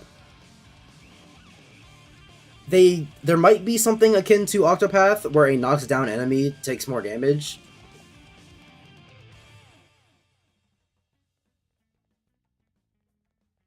But even then, that's, you know, slim pickings on top of what's, like, already there. Because in Octopath, whenever you knock down an enemy, or break, whatever the fuck, they lose a turn, and the defenses are down. So the entirety of, like, fighting Octopath super bosses is that, you're spending the fight building your power and waiting for that explosion moment. Why did Joker say nice work, Queen, there? I've been skipping the story. And I don't remember it from the last 2 times I've played it, surprisingly. I'm gonna assume that Queen said something very basic like, hey, we should turn the 2 keys at the same time! And everyone was like, oh my god, you're a fucking genius! As is par for the course in this game. Oh, that's why it's called par for the course! Because it's like a golf course! Man, I'm retarded. Oh god, that's fucking fuck my life. Fucking I only that's cheating. Oh thanks. It's awkward looking. Um anyway. Cause yeah, I only just figured out like pretty recently why it's called par, since it's like golf. You know, the par is the average. It's what you want to hit for the it's what you want to hit. And so I was like, oh, duh. That's why that's why people say that like, things are like subpar, they're below average. You know, a subpar golf score would be a positive number, or it would get you a positive number on your scorecard. I get it. And I guess I ended my train of thought there because I didn't think about the phrase "par for the course" until just now. And it's like, oh yeah, par for the course, as in this golf course, or in the context of the conversation, par for this par for the subject in question, which in terms of golf would be the golf course, but in terms of the conversation in context is you know, whatever the subject is. See, this is why you come to me for content. Only I, Gavin is Lightning, would autistically explain the etymology of the phrase "par for the course," because I realized what it meant on stream.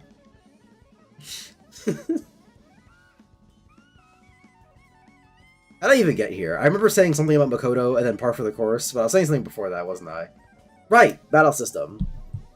So yeah, in Octopath, yeah, whenever you use super effective things against an enemy, not only do you have to use multiple super effective things, you can't just hit them once, then it's like, oh, well, they're over, they're done.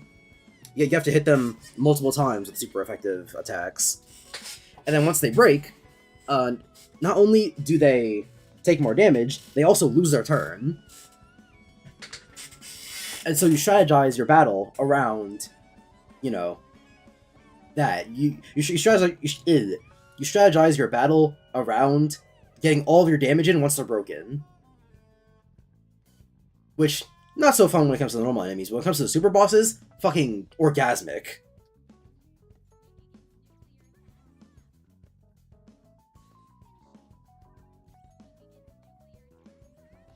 Yeah, I don't know why I keep checking that. I'm a fool. Don't know nothing.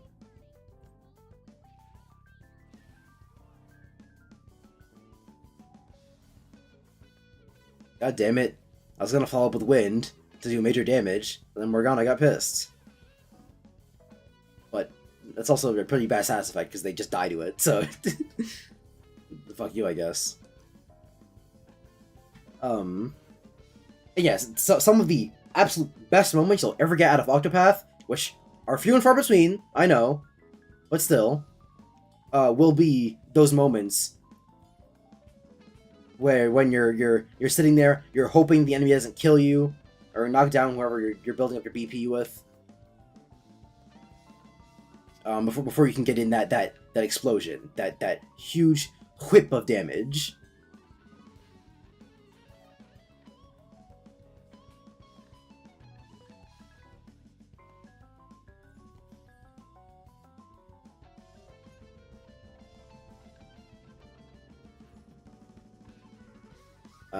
But in this game,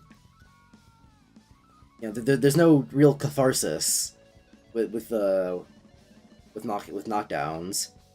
It's really just, hey, you hit him with the move you're supposed to hit him with, and now the battle ends because you have a Joker who can hit everyone with everything.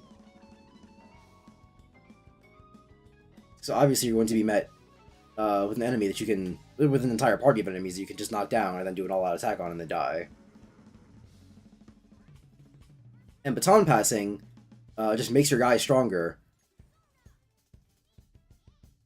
And gives you a free turn to whoever you want to on the party.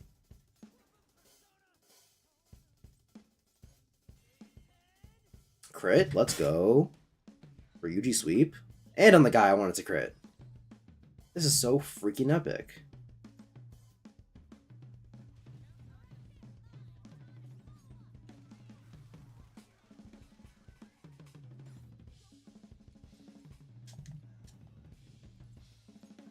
And then even in Xenoblade 2, which, so, I know I said that Xenoblade 2's chain attack is better than Xenoblade 1's, and I stand by that, but it's not entirely accurate,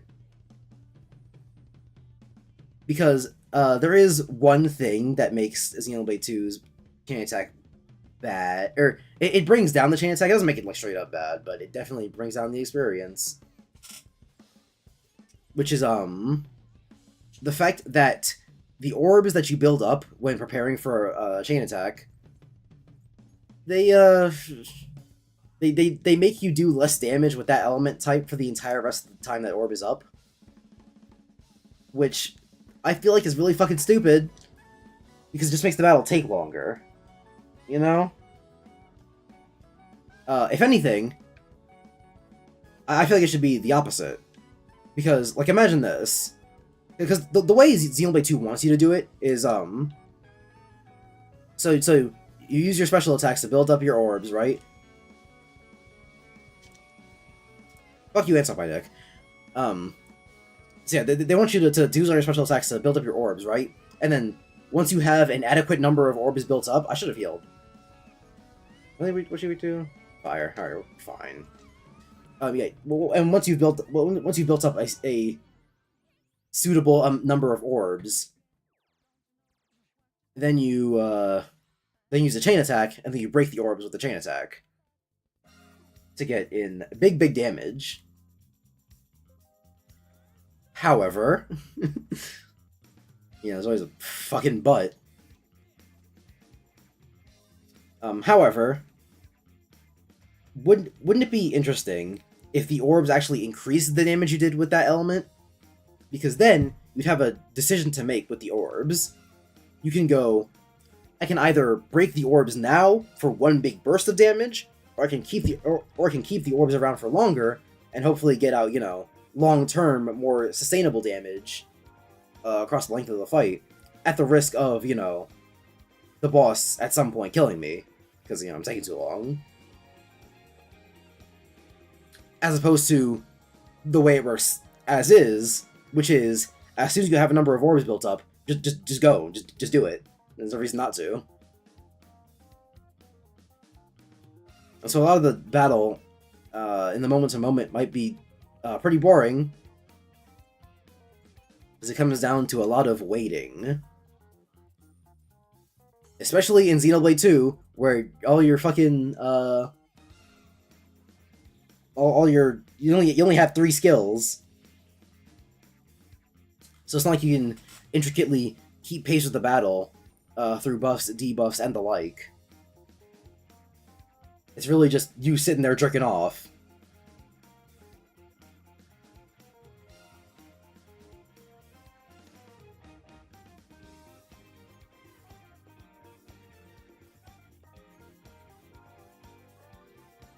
Fuck, I forgot about girl.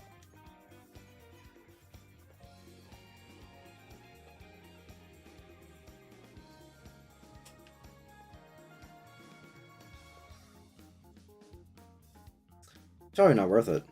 Like, in all honesty, I probably just don't care. I have endgame defense items on, right? Yeah, the empathy cape.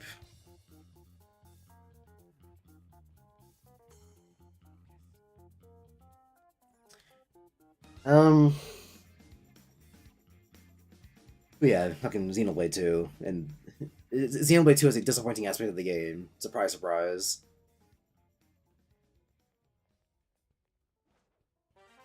Stop the fucking presses.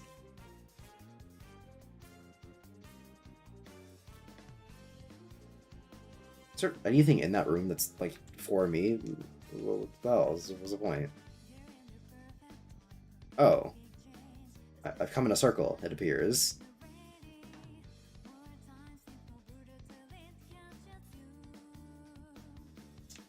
So it seems like there was probably somewhere I was supposed to go that I didn't.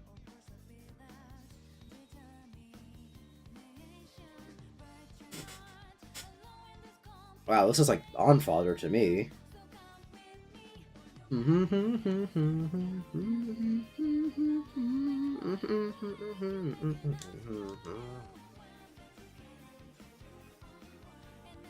Did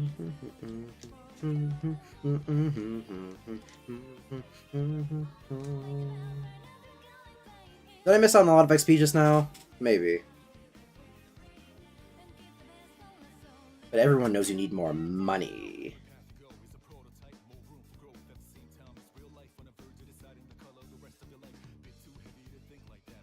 I'll suck my dick, actually. In fact, I don't really care about having my thing go up. A, because the game incentivizes you to have a high, like, alert level. No, I was definitely supposed to come in here. But then... maybe I went the wrong way. It wasn't supposed to go straight into the thing. I came down here, and that was just the treasure. And back this way is... the elevator, right.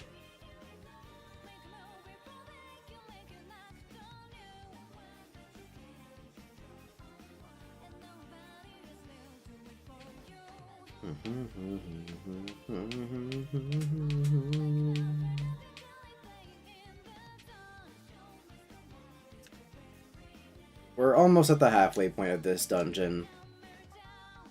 Almost there. Oh, suck my dick.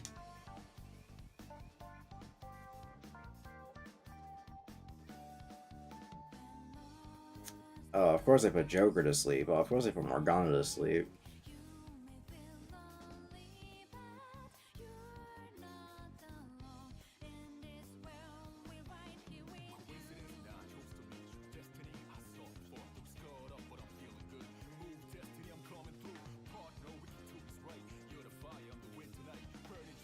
God damn it.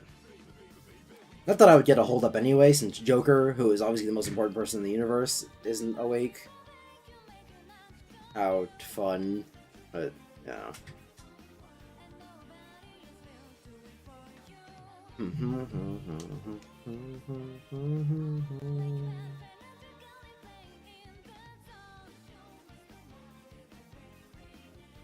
But hey, at least he's healing while he's asleep. And he blocks fire damage, so he's not gonna die to this guy.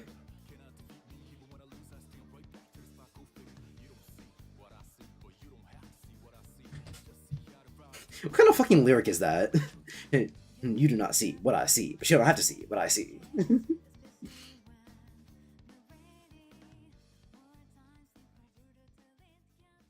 First of all, I am Vegeta.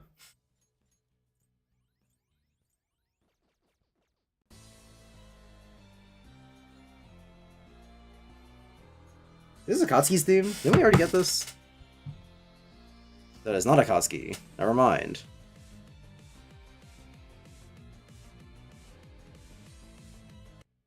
Yeah, this isn't the Jetstream Baiken. A mashup between what I assume is Jetstream Sam's theme and Baiken's theme from Guilty Gear Strive.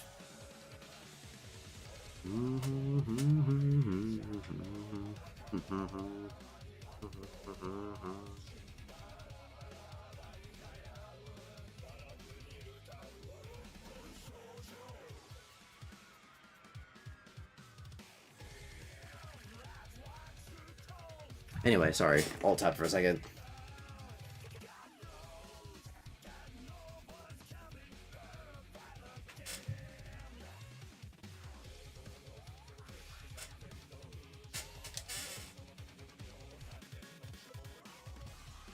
Will I play about Metal Gear Rising: Revengeance? I don't know, probably. I do like me a good action game, assuming it's good.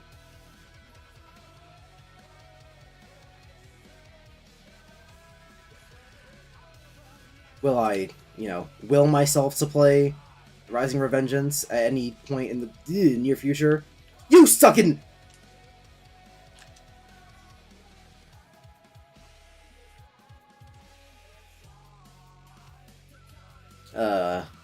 Yeah, will I will myself to play Rising Revengeance in the near future? Probably not.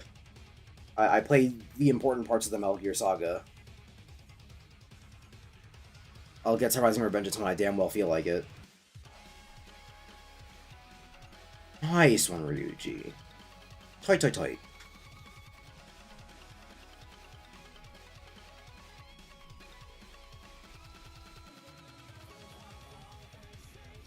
7,000. God damn. How much money do I have now?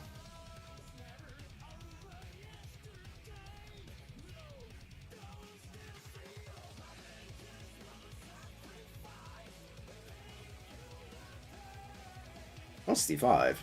I think it should be more than that. I've been here for a while. I've been holding up every enemy that I fight.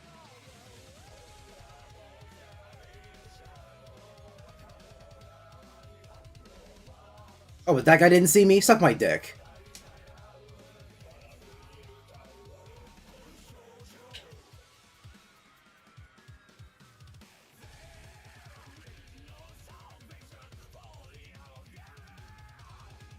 Fire and Fray.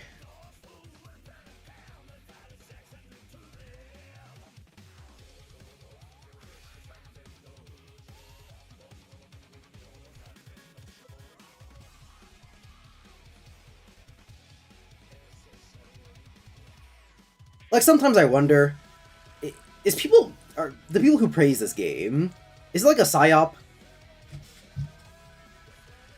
Is this a government conspiracy?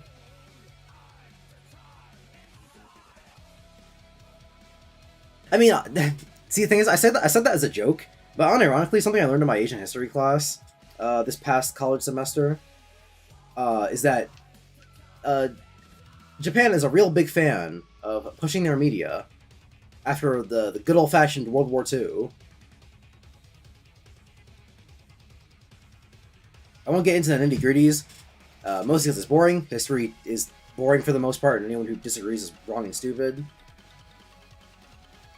And also because I don't remember most of it. The details, I mean. In terms of the broad strokes, obviously I still got them, but that's the boring part, so...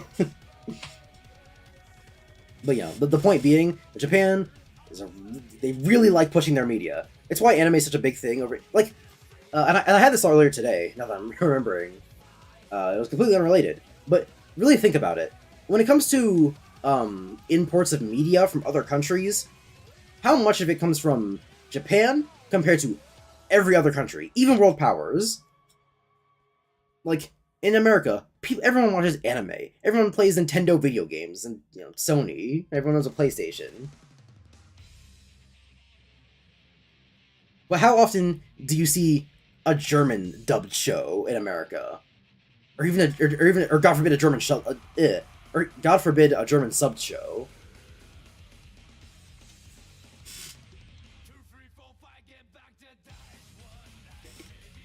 Like, even when anime was still like more niche than it is now,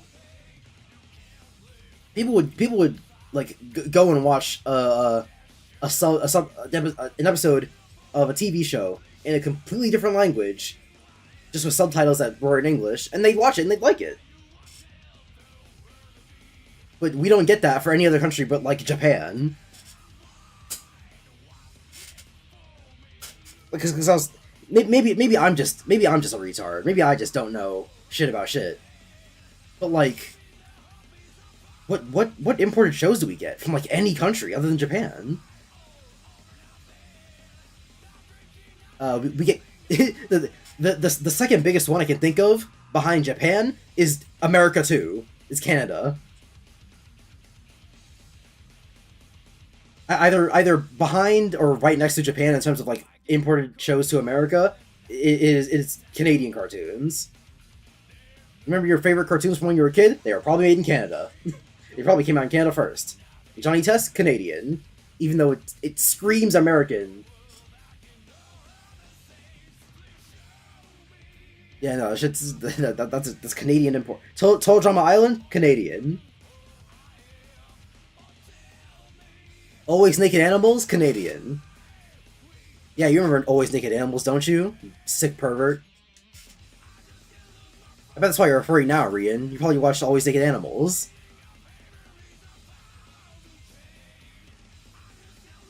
You stupid idiot. Why would you wage war? We're just gonna kick the shit out of you now. And crit, goddamn!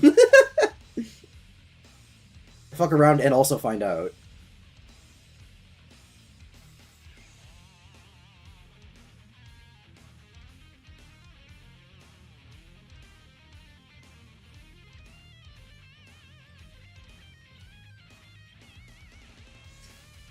But yeah, fucking. So there's Japan, there's Canada. What else? If anyone's even still in stream at this point, if you even have an answer. Another one that came to mind was French, but I couldn't think of any actual French shows until I thought of one, and I said, oh, Wakfu, duh. But then I realized, wait a minute, Wakfu is just a French anime. So, so I'm sitting here thinking, oh, the only time we can ever get an imported show that isn't anime or Canadian, it's just anime under a different language. Which, you know, by definition isn't anime, but, you know. Honestly, the definition of anime should really be, like, animation from not your country of origin. Or not your country, like, spoken in context. Like, if you live in America, Japanese cartoons are anime. But if you live in Japan, and you're watching Johnny Test, that's an anime. If you're living in Mexico and you're watching Wakfu, that's an anime.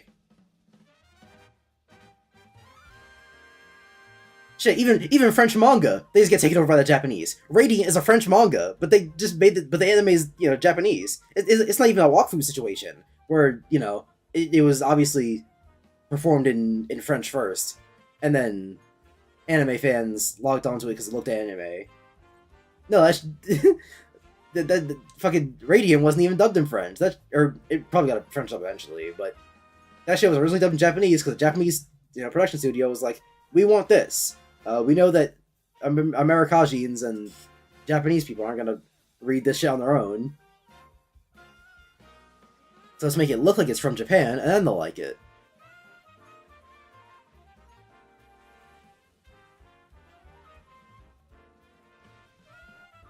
Fucking fuck, dude. What the hell?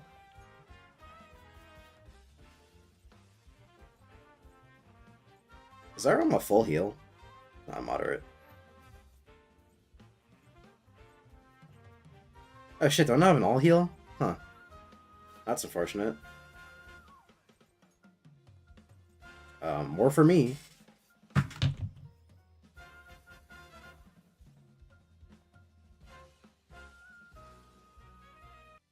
Let's listen to Rushing Heart, Gojo's theme, because that song fucking rocks.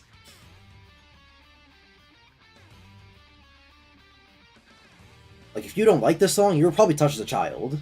You can't get over the trauma. I'm sorry. I don't know why that was the first thing that came to my mind. As much as I want to tell Ryuji just do it again, baton passing is more damage, so I'm just gonna do it again, but with a different guy. Now, who has the most fizz? It's only one foe, asshole. Light physical damage to all foes. Blech, I'll just use magic.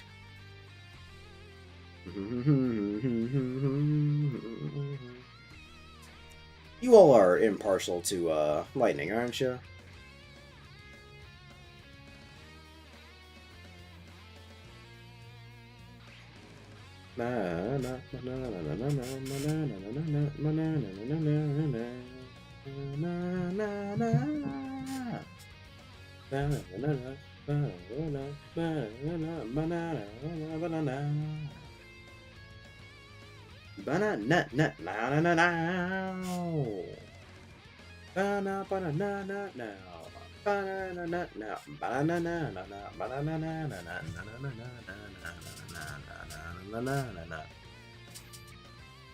How's P5 going? It's going fine.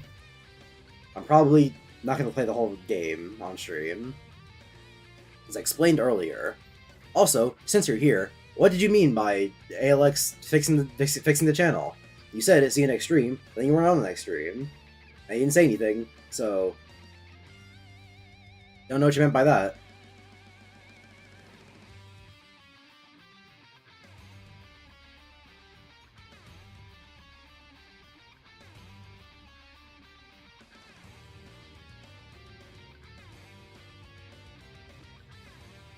I banned people yesterday. Okay, maybe I'm just retarded, and I don't know how the fucking YouTube moderation works, but I can never find the fucking ban button. I swear it just doesn't exist.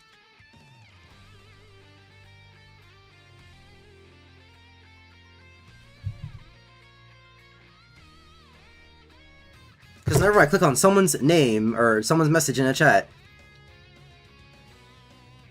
never mind, can't do it through OBS. Not gonna check now because I don't care.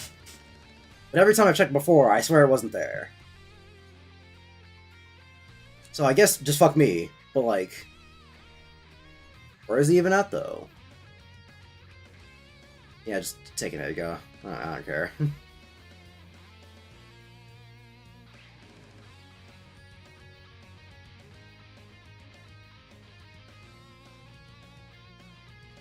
And also, if that's the case, then, you know, put that down on the list of things that make your behavior inexcusable.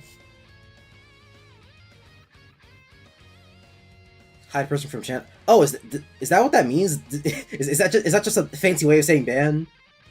I always assumed that high person from channel meant like they could still talk. It's like when they get shadow banned in comments. It's like when people get shadow banned in comments where they can still comment, but it won't really you know, show up for anyone but themselves. Okay then. Well, now I know. So thanks for that. But anyway, as I was saying, right, as I was saying, so yeah, put that down on the list of things that make your behavior the past few days inexcusable. Why do I still have this? This is fucking useless. Light to 1. Like, not only are you bringing in people that have nothing to do with anything, then you're going over to the channel and being like, let me just start banning people, because it'll be annoying for them to have to fix it. I'm not gonna sit here and lie and say that I've never like lashed out before. I'm a human being, of course I have. But normally, it's a pretty linear thought process whenever I'm lashing out or whatever. Like, I feel anger building, and so I swing my big monkey fist at something, and then something happens or whatever the fuck. Actually, is this the one palace that you don't have to leave first? If that's the case, I might just do it all in one shot. I'll stream bin 218. I might be able to.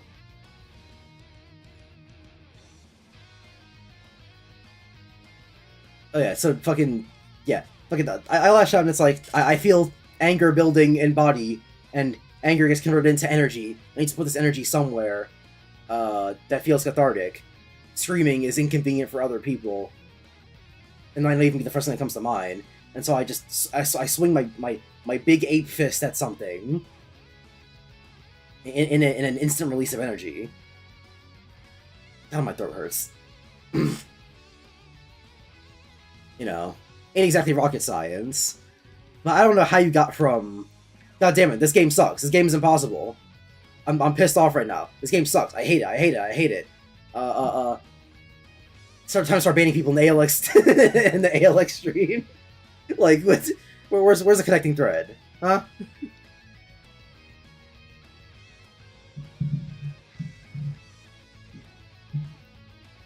God damn it! I'm so pissed. Thanks for release my anger. Right? Fucking. I always forget about the button. I'm so pissed. Thanks for release my anger. God damn it! I'm so mad. I'm so mad. I'm so mad. Ooh, I'm pissed. I'm pissed. I'm pissed. Time to start banning people in the ALX YouTube. Like, I don't know how that connects.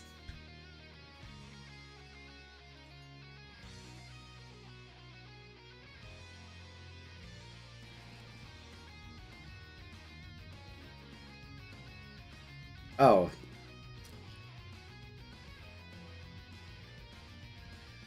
Is it this? I was under the impression that they were gonna show me the code while I was doing it. Which I know. I played the game twice before, but I guess fuck me.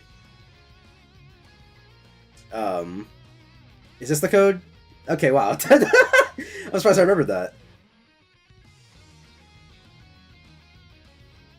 Cool. Normally when I do that, I break something, and the last time that happened, I basically went to a mental hospital. I mean, sure. I'm just saying.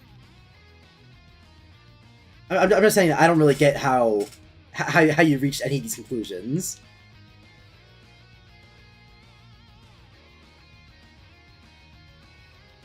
It's like if you got mad at a game of Smash and then you're like, I've got to kill John Lennon, and then you fucking get on a bus or whatever to Los Angeles. You know, and you spend the entire bus ride doing all that bullshit. How did this asshole see me from wherever he was? And then by the time you get to John Lennon's house, like, you still haven't cooled down? Fucking how? So, I'm trying to imagine the thought process of, God damn it, Smash is impossible, I hate this, I hate this, I hate this. Time to open up YouTube, go to ALX's YouTube channel, time to start going into the channel and banning people through comments. Assuming you can do that, you probably can't, I don't know. Or, I'm gonna wait until the entire next day from when they start streaming, and then I'm gonna appear and start banning people in comments, because I still haven't gotten over this somehow. And also because I want to take it out on people who don't deserve it, and have literally nothing to do with anything.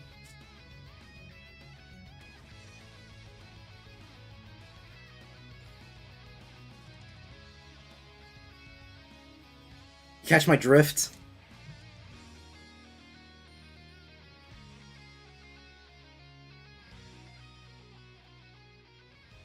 So saying fuck you to people that that more or less know me felt like something that wouldn't be as bad. But like, how'd you even come to the conclusion of people who more or less know me? How'd you get to that? Like, see, here's the thing, right? Because the only reason it pisses me off so much is because of the people that you brought into it that just have no business being in, having anything to do with it. Like I said, the fact that you went to fucking Amber server, when she ain't never around for nothing, is disgusting to me. Cause like, if you had just come to, like, to be fair, I had a pretty visceral reaction when I got up and saw that as the first message on Discord. Is go fuck yourself. I haven't done anything. I had a visceral reaction to that, but I would have cooled down from that after like what 5-10 minutes. Yeah, that's not the important part. Like, if you had just said like go fuck yourself to me or like Namek or Deity or like the people that you play Smash with, I can see, like I said, I can see the connecting thread. You're mad at Smash. The people that you play Smash with come to mind. You just start saying fuck you into the void at these people that you play Smash with because they are tangentially related to Smash, which is making you angry. Like, if that was the connecting thread, I'd understand it. How the fuck did you get to Ryder? Because at least with like, because again, Amber server inexcusable. But if what you were doing was like just going through the list, going down the list of servers you're in and typing the word "fuck you," like at least then you can say that like going into Amber server was an accident or something along those lines. But you have to go out of your way to DM Ryder.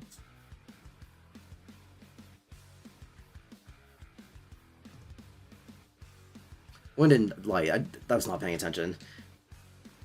But yeah, you have to go out of your way to DM Ryder, and so I'm like struggling to think of how you even got there. Of how you arrived at this conclusion. Of yes, this is what I must do, naturally.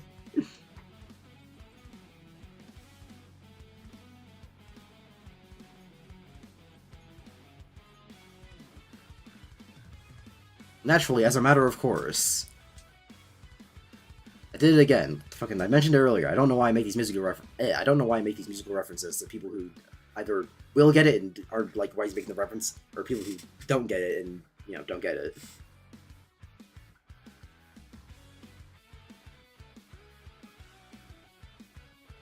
Yeah, I gotta get these box braids out. This is fucking terrible.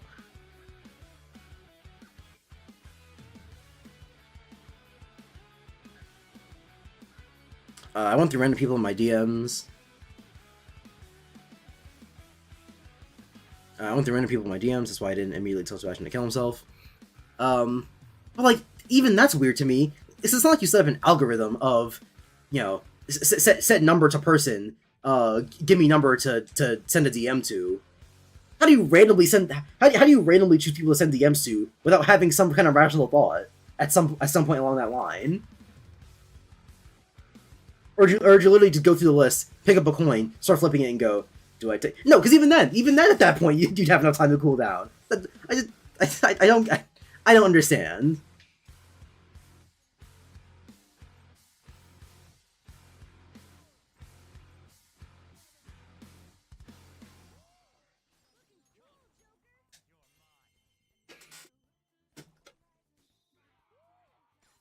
Probably should have healed. Only on my motherfucking mind. Come on, man, you can do better than that. Alright.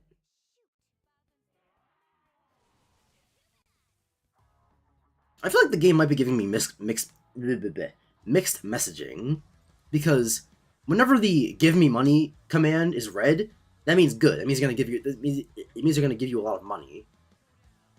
But whenever the "hey, give you even more money" command is read, it seems like that means bad. Like, yeah, see, this command is red, which, color theory would tell you, that's a bad option. But no, that's the correct option. They give you a shit ton of money for that. Or, more money than average. But whenever you ask them for more money, you're not supposed to select the red option. Which, what? Why? Why would you present the red option as a good one, and then present the red option as a bad one, in the exact same context?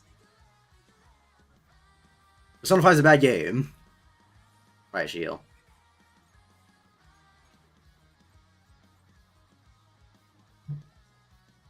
How much SP does she have?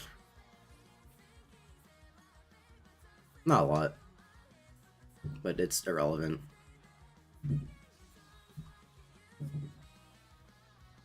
No, I just went through people that were in my recent messages. That's why Alfonso wasn't getting yelled at. Excuse me.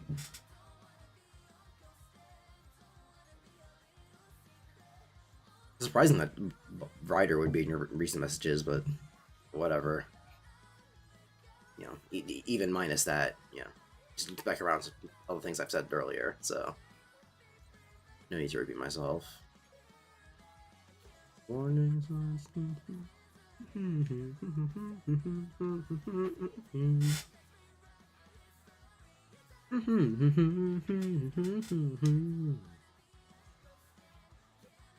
Man, why is the song so quiet?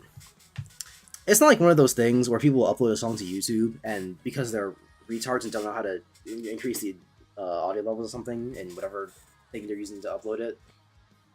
Because every like version of Ghost that I can find on YouTube is weirdly quiet. I don't know what the deal is.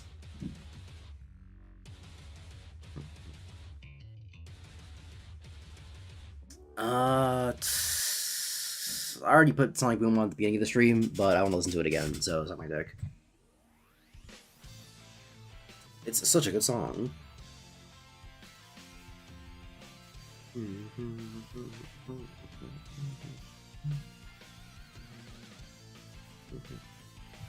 It almost makes me wish a Sonic CD was a good game. Well, no, I always wish a Sonic CD was a good game, but no, what I meant to say was it almost makes me think that Sonic CD is a good game, which it ain't. See.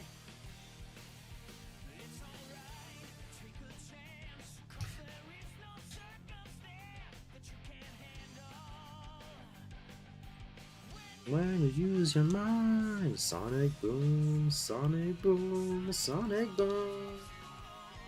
Sonic Boom, Sonic Boom, Sonic Boom.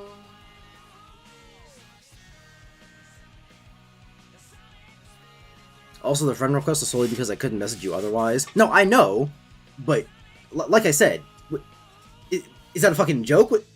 Why would I want a message from you after you just spent all day telling me to fuck off for doing literally nothing? So me saying, is this a joke, is me being like flabbergasted at the idea that, like, what else, what could you say to me that you think I'm like, what do you say, what do you have to say this time, huh?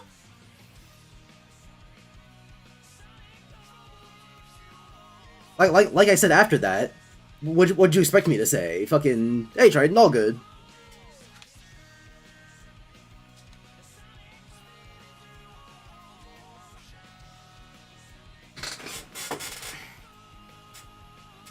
Just like Dutch for some reason. Probably because me and Dutch both have, what's it, you can't send DMs to our account unless we're friends. Which, I would normally not... I forgot to heal, that's not good. Which normally I wouldn't bother with, but, what's it? The fucking Fantasy Life server I was in had a real bot problem. And so I figured, instead of dealing with bots for the rest of my Discord using life, I'll just do the friend request thing.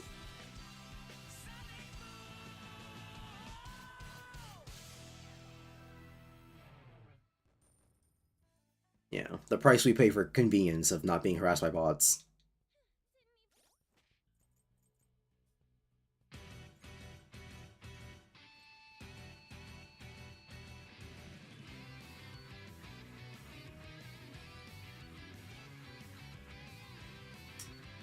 Who at Arxis is giving such immaculate head that they can always get the best music producers?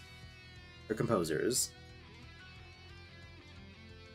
Because goddamn, Arxis music is always good. Statistically, it's highly unlikely.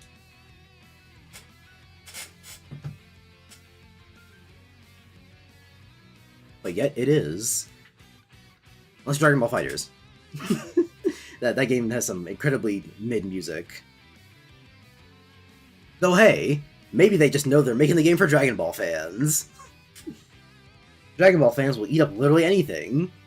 So let's give them some generic ass rock music. They'll take it. They'll probably think it's hype. They like Dragon Ball after all.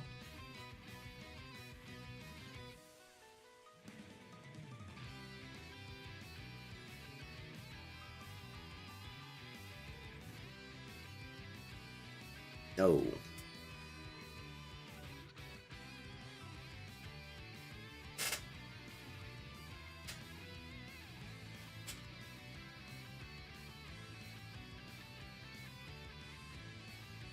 One thing that's unfortunate about New Game Plus for Persona 5 is that, unironically, one of the most fun parts about this game is Persona Fusion. When you know what you're doing, which is by using a guide, because, you know, not using a guide, it's impossible. There's no way to intuitively figure out the system. Especially since sometimes it'll just fucking lie to you! Do I really gotta do all this bullshit? In the words of AVGN, you know what's bullshit? This.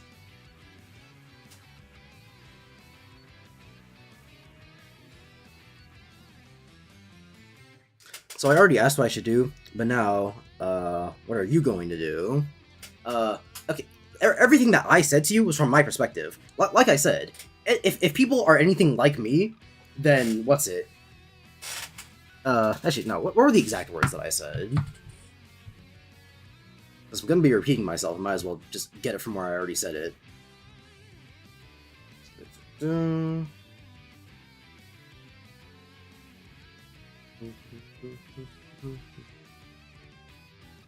Ah, right. So yeah, like I said, if people are anything like me, they will never be able to see you the same way ever again.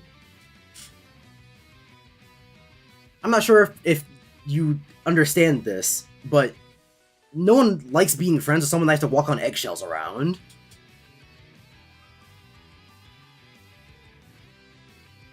Or even if they don't walk, even if they don't even walk, they might not even be moving their goddamn legs, and someone's just throwing eggs at them, and they're constantly breaking all the time. No one likes experiencing that. Especially not multiple times.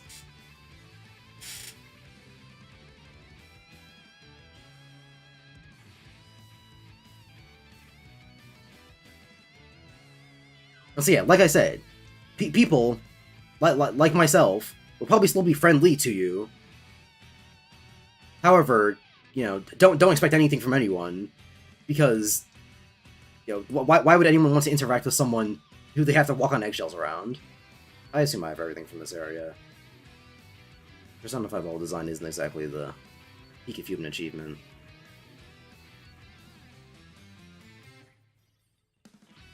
At least on, you know, every dungeon after the first one. Which is pretty par for the course, which I know what that means now. This is fucking embarrassing. Reap. R was 0. E... fuck off. Why do I gotta check it manually?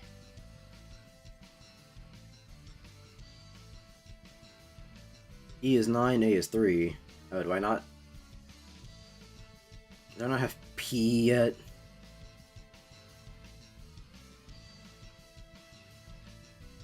I'll give it a shot. In fact, fuck the notebook in total. Let me just... Where's a pen? Oi!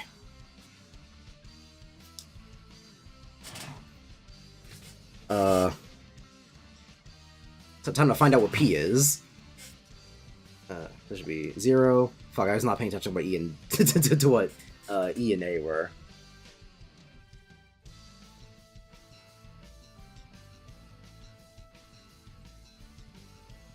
Yeah, in fact, I'm just gonna write it all down on the notepad because, like, ain't no fucking way you got me go into my inventory every time I need to do some bullshit. Like, the only time I like, or no, sorry, not like, the only time I tolerate games sending me to my inventory for something is when the inventories are lightning fast. Like, Dragon Quest. You know, that's a perfect example. This is a game I actually like.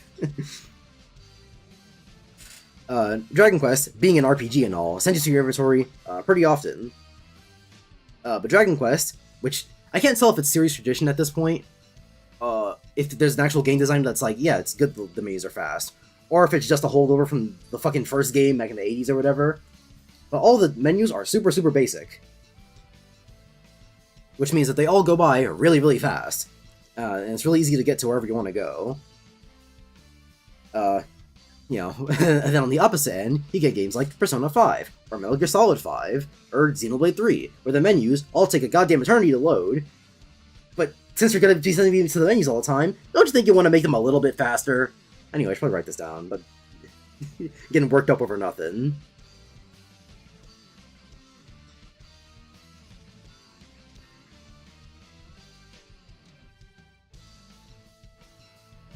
And then E was 9, A is 3. That's what I remembered, but I didn't want to be the asshole that remembered them backwards. So, here we are.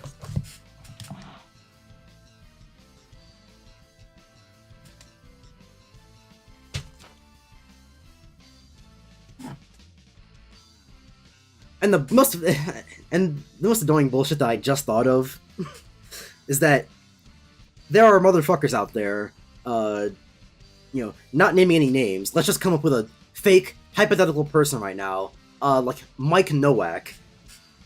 Yeah, that sounds like a fake enough name. Who would say that this whole writing down shit in the notebook, to cross-reference with the game, is actually good game design.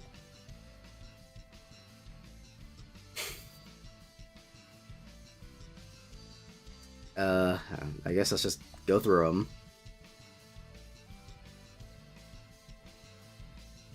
Stop talking! I'm sorry. I don't know. I'm tired. I've been up for like 20 or so hours.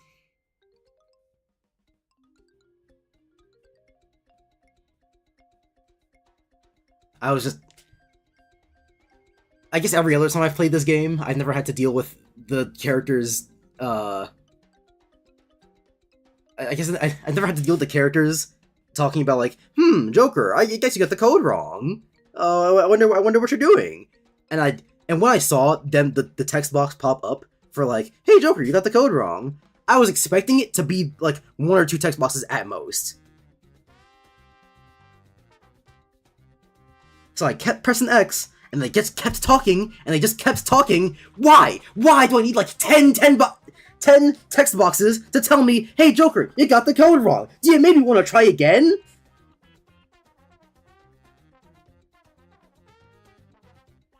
Why? Why is there so much fucking talking in this game? Why do they waste my time all the goddamn time?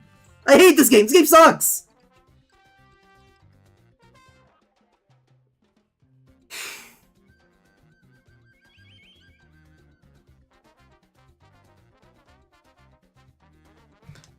True, I think that makes sense. Reap, wow, this game, goddamn, physical personal attack from the game itself. I'm sorry. I mean, yeah, you already said your piece. You sound like Rigby for a second. Wow. I'm pretty sure it's a combination of, you know, when Rigby says stop talking, and that one Metal Gear Solid 4 video by Steak Bentley, where Metal Gear Solid 4, which has the exact same problem of characters never shutting the fuck up, where, you know, he also yells stop talking.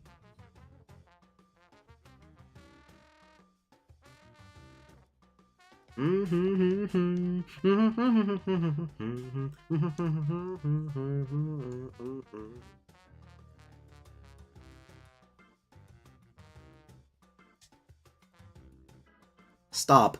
Why? Why is there so fucking much of it? Especially on multiple...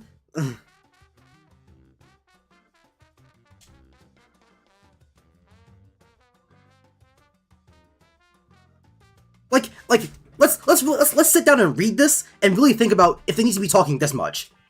It might be a good idea to calm down and go over the hint again. We need to spell out the word reap with numbers using the code detailed in the journal.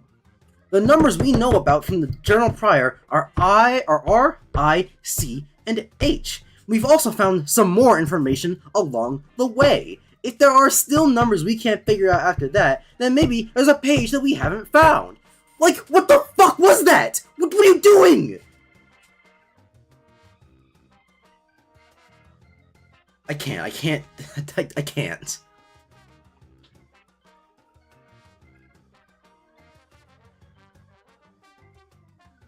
There's no way they'd make it the last number in the fucking shit. Wait,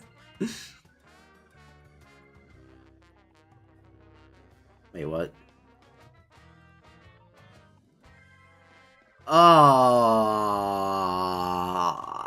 Of course.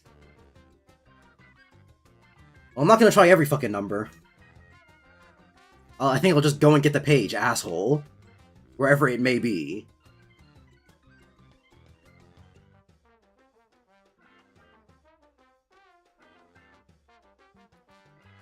Time to explore around Persona 5's terrible, terrible level design.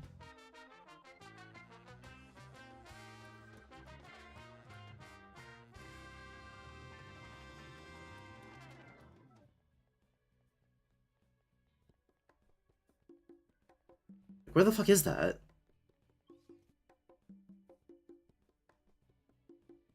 No, wait, that's the elevator. So where am I? Is the page in here then?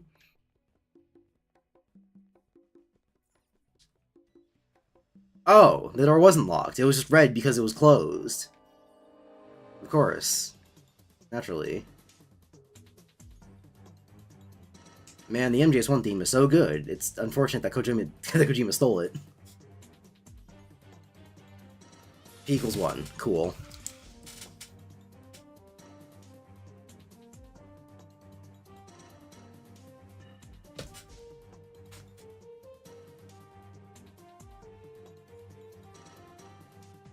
I don't remember what video it was that I was watching, but you know, whatever video it was, they put it very very accurately when it comes to like what makes a bad puzzle.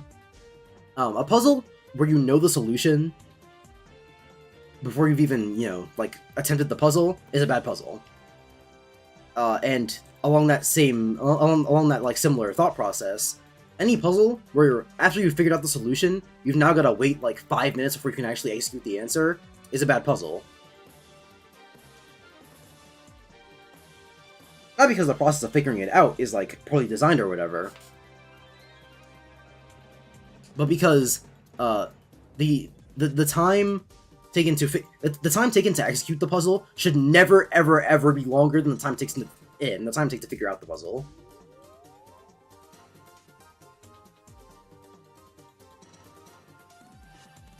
And you know, this whole bank vault puzzle is the worst of both worlds. Because not only do you know the puzzle before you've ever gone into any of them, because after you do the first one, you know what the answer is for the rest of them. You assign the letter to the number. Easy.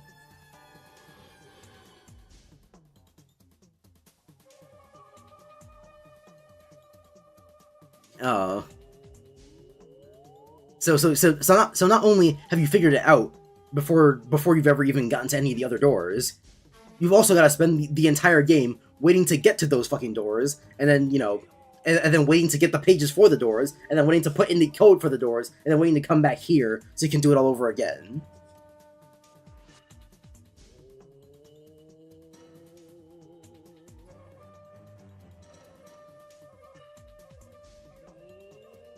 Maybe I will play the whole game on stream. Maybe fuck whatever I was saying earlier, because clearly this game deserves it.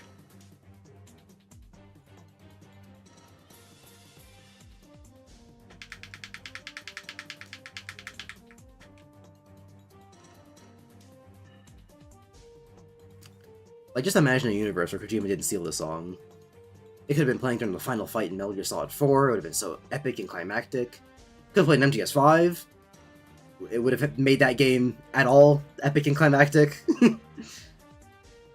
But, you know, ask an MGS5 fan, they'll say, no, it was supposed to be, like, really boring and flaccid. It's like a Phantom Pain, get it? Because the game is titled MGS5, The Phantom Pain.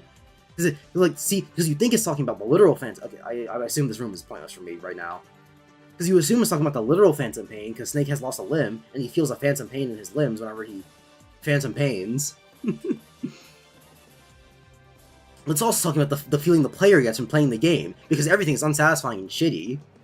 So you feel a phantom pain when you're playing the game. Like kill yourselves. It's theme monsters all over again. Let me save the game, actually.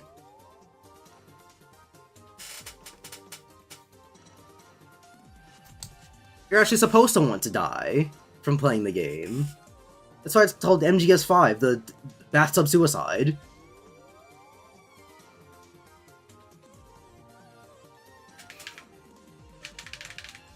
See, but that can't be right, because they called they called the demo for MGS5 Ground Zeroes, but I didn't want to throw myself off a building after I played that game. It was pretty fine. I really want to see a fight between you and Kojima. Man, I want to see a fight between me and Kojima.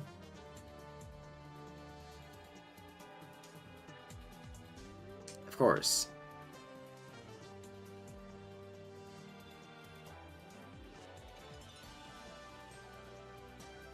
Because, like, as much as I do want to beat the shit out of Kojima, for all the shitty, stupid, terrible decisions he makes, I also want to see, you know, I was going to say that I want to talk to him to see what the fuck is going on in his mind, but the thing that makes Kojima so annoying is that it's never a mystery what's going on in his mind, but that's the problem.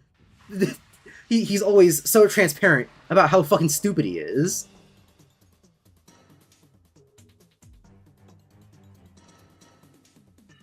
He made a tweet a while back. Okay, so for context, in MGS4, you play as Solid Snake again, but they never actually call him. Not never. I think they say it like once or twice, but they rarely ever refer to him as Solid Snake. Everyone always calls him Old Snake. The health bar says Old Snake, but the characters either just say Snake or Old Snake. Whenever someone talks about how old Snake is, he loses a bit of stamina, which is pretty funny, actually. Hey, look at that. Well, as this one say? U equals A. Oh, it's an H. My writing style is fucking horrendous.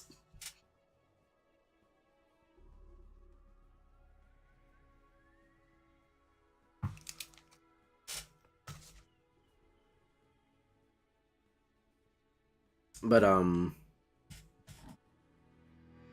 was I saying? Right, Old Snake. So, yeah, point being, everyone calls him Old Snake. He is still Solid Snake, but he's effectively Old Snake. And, you know, everyone playing MGS4, because MGS fans are not that retarded. You know, they're retarded, but not that retarded. Because MGS fans are not that retarded, they played the game, saw he was called Old Snake, and they said, oh, it's because Snake is old. Obviously. Which is the conclusion that any rational person would come to. Because obviously. But it turns out, that's not actually accurate. No. According to Hideo Kojima, according to a tweet he made... Oh, I could have just used Mafre. I didn't have to use my gun. Whoops. According to a tweet made by Hideo Kojima, made a couple of weeks ago, I want to say. It was semi-recent. According to the Hideo Kojima, the reason he called Old Snake isn't because Snake is old. No. You have to think about it like this. So, Snake is Solid Snake, right? But he isn't Solid Snake anymore. So, if he is not, if he is not, you know, the negative version of is, you might say that you're taking out the is, correct? Alright, so if you're taking out the is, what letters are in is? I and S, of course. So if you take the I and S out of the word solid, because obviously he isn't solid anymore, you only have 3 letters left. O-L-D, old. So solid is old. So he's Old Snake. Get it? What the fuck? And like, the worst part of the thing is fucked up about Kojima is that this is either a J.K. Rowling situation where he absolutely did not mean any of this bullshit whenever he first said it, whenever he first made MGS4 fucking 15 years ago, or he meant every single word of it. and whenever he was coming up with what to call a snake in MGS4, he was like, he's figuring out this complex equation of how to figure out how you get the word old.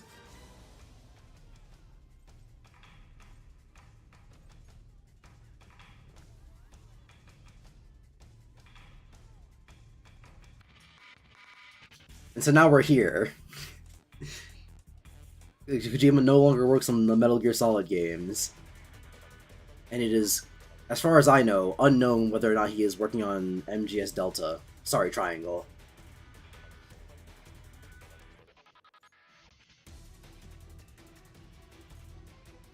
And honestly, it's for the best. Kojima is a fucking hack.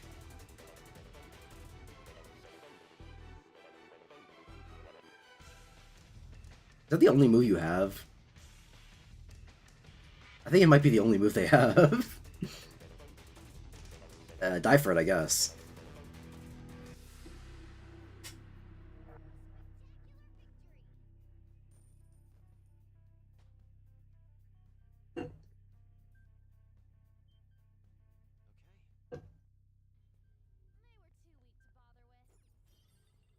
That Abon.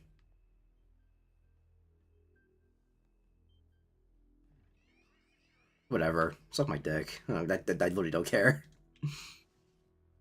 As I expressed earlier, the game actually rewards you for for having a high, like, alert phase. This was called in MGS, but I'm not going to bother trying to remember whatever it's called in this game.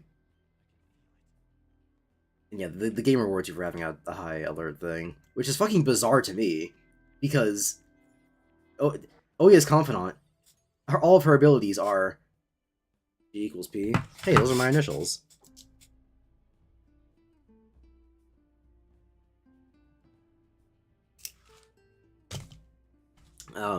What's it? I completely lost my train of thought.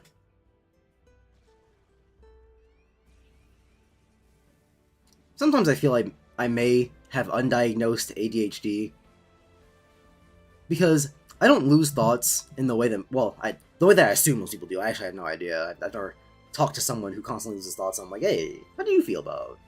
Or how do you feel when this happens? I just talk to my mom pretty often, but I guarantee that if I ask my mom what it's like whenever she loses her thoughts, she would not be able to explain it coherently to me. So, no reason going over that one.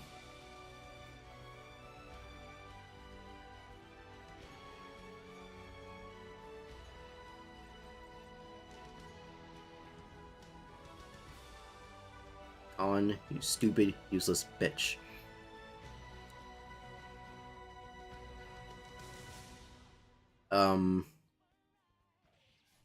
Yeah, whenever I lose thoughts, it's not because of like, oh, I just lost a train of thought, like it just poofed off into thin air.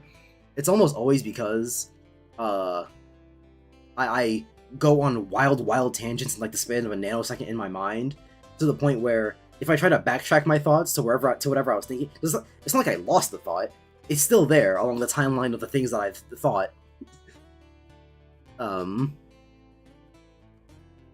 But I go on such wild tangents in my own head that even trying to backtrack it, you know, a trial and futility. Alright, fine, I'll fucking heal. Yeesh.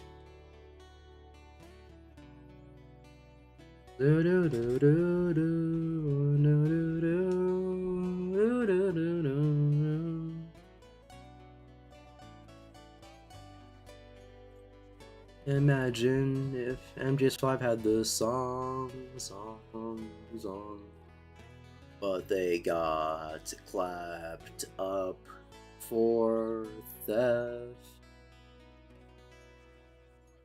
Fuck you, Kojima. I know he didn't personally steal the song, but it's his fault for signing off on it.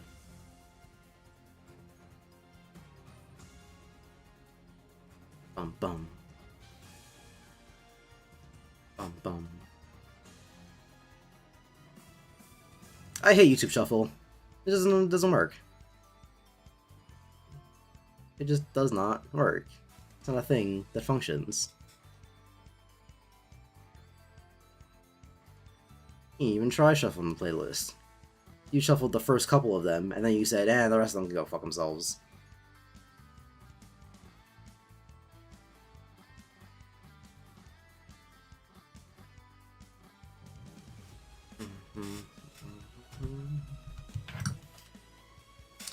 Never heard of fucking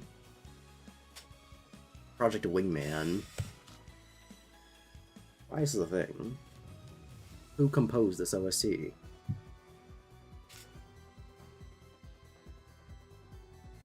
Yeah, I'll take Quest SOS backup from Sonic Frontiers. It's the only good experience I got out of that game. You guys want to talk about Sonic Frontiers? That shit sucked, huh? I know what you're probably thinking, but everyone said that game was so good. And yes, you're correct, everyone did say the game was so good. But what game are we playing right now on stream? A hypothetical viewer who may or may not be asking this question.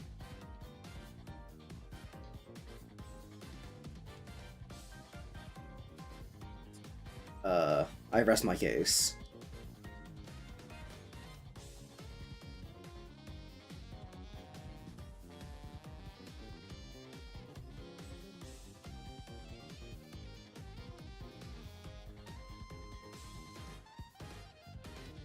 What was he weak to?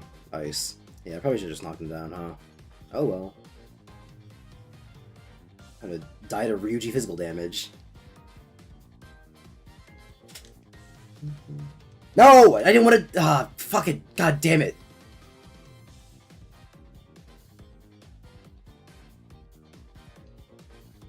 And then, of course, this game being bad as the fucking interrogation system, which I already talked about it. I already talked about it during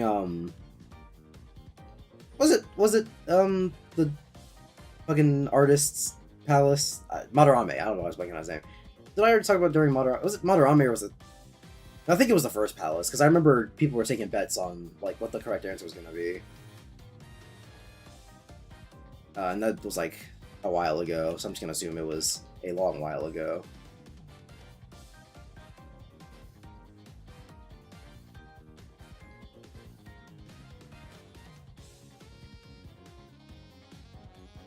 I'm sure there's something else for me to discover in this room, which is why they want me to turn off the power to the electric grid. But, no, I think I'll pass, actually. I think maybe suck my dick.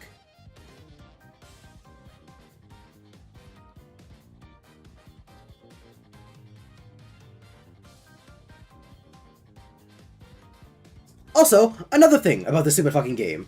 Why did they have a text box of Anna and Ryuji going back and forth about like, oh, hey, here's this numpad says, to back me out of the numpad, so I can then reselect the numpad for them to go through the same exchange and then have the game tell me, hey, you want to use a numpad? Like this is draining. This is draining energy from me. Ay.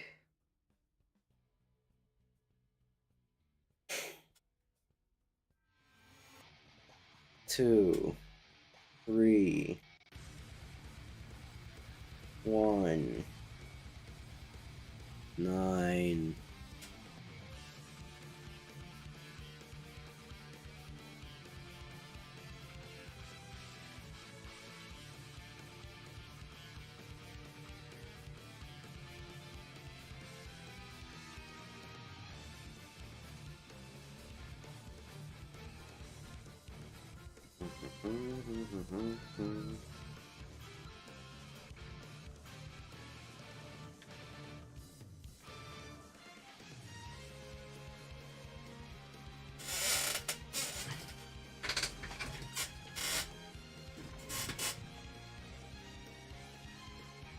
Is this the only palace in the game that doesn't have a hey, leave the palace, come back later day?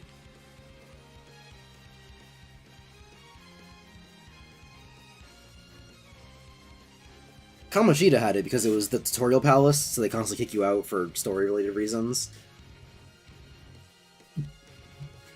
Madarame had it because he had to open up the second part of the museum with Yusuke. That's when he joins the party.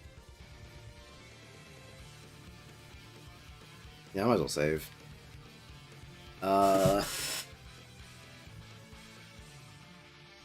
We're getting pretty close to the end of this dungeon, so I guess this one doesn't have one. Who's next? Futaba? Yeah.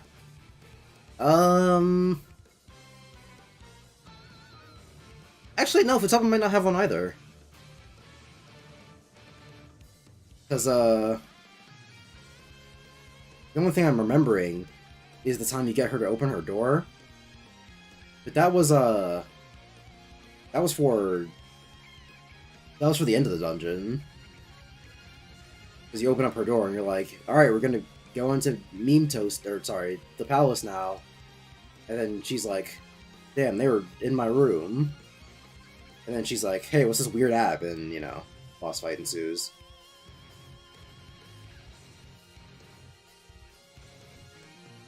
I did not save.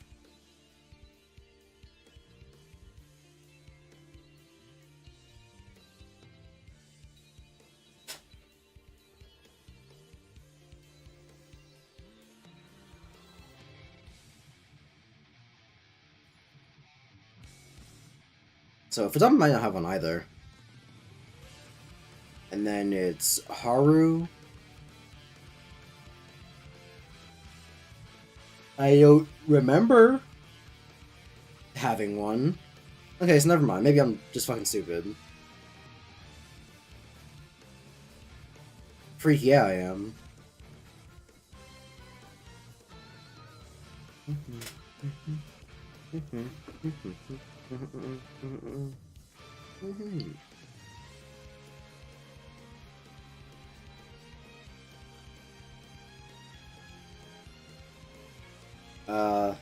This guy might be Nullfizz, but only one way to find out. Never mind. Yeah, she doesn't even resist it.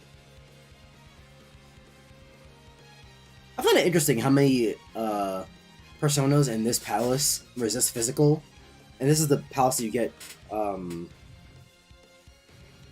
is the palace that you get Makoto in, who is your... Like I said, she's a jack of all trades, but it makes one of her... The entire point of a jack of all trades is that they can do everything, at least competently. So, it's kind of weird how you would take one of the few things that they can do competently and say, actually, no, fuck that, they can't do it anymore, for the dungeons you get them in. But, you know, no skin off my back, I ain't using that bitch anyway.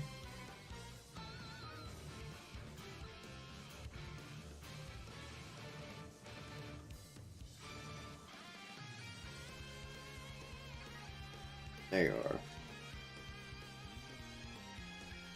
Hit him with the Koga.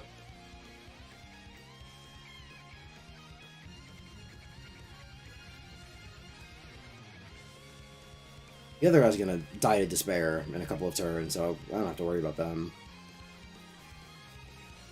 Plus it means they don't act, so...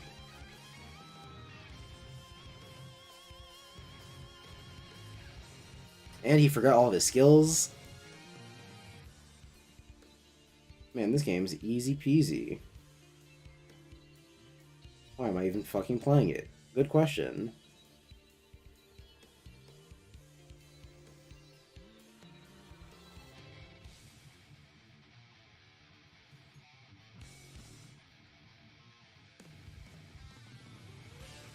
Like, damn, dude.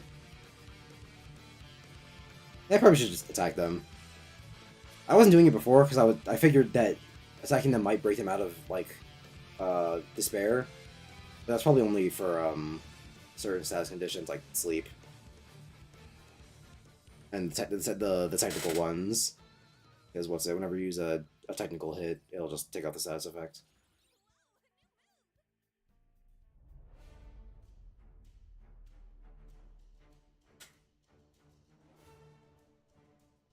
Anywho.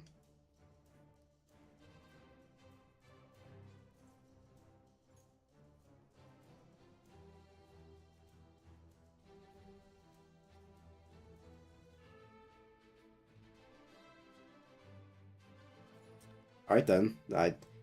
Who knows what the person on the left button does? Honestly, I don't get... I see. Good old-fashioned trial and error. I know Mike loves this one.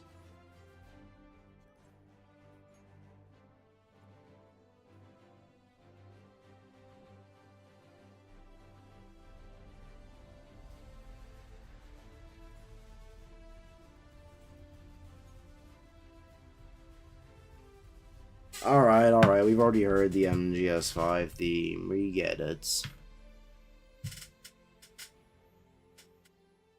wouldn't be a problem if you had actually shuffled my fucking playlist, but, you know. I know you struggle with things like that, so...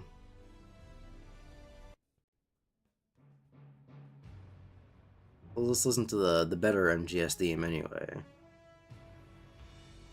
At least it's a better song overall. In terms of, like, fitting their respective moods, you know, they are accurate to each thing.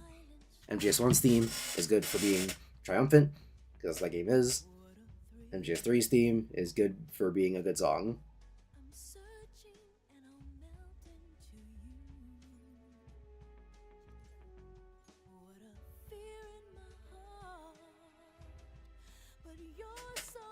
Man, what a puzzle. Anyway. One more fucking lock, and then we're done with this dungeon. How long is the stream at this point? 3 hours, 8 minutes. We're going a bit over time, but like I said, I want to do this all in one shot, so it is what it is.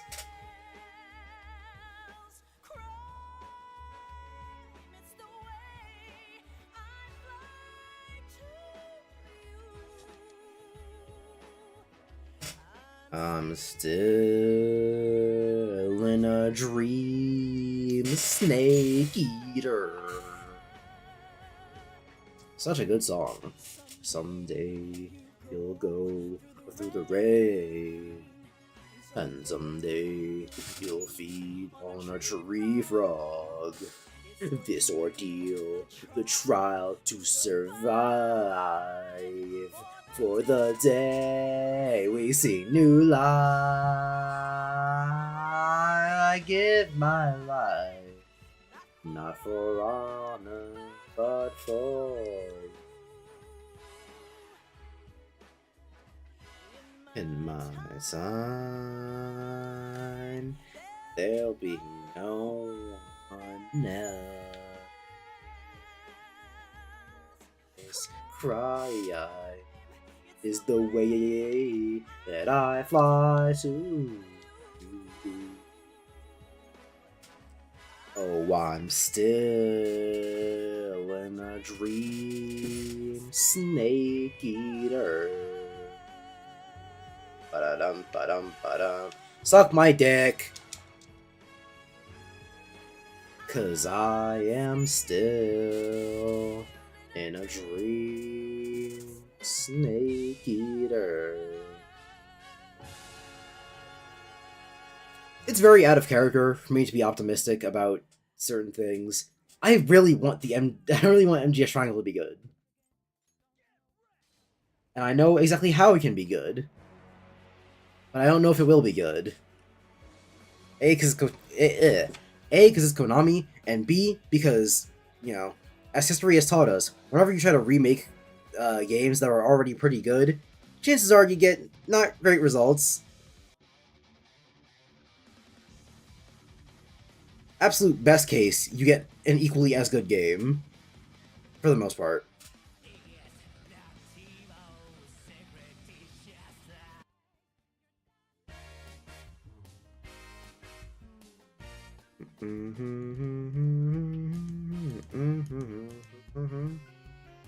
Probably take that song out of my playlists. But I think you can do it in YouTube Music, because... you know. YouTube, UIs, what's the deal? Are they all bad? What do you hire all those fucking people for, Google? If they're all gonna be shit their goddamn jobs.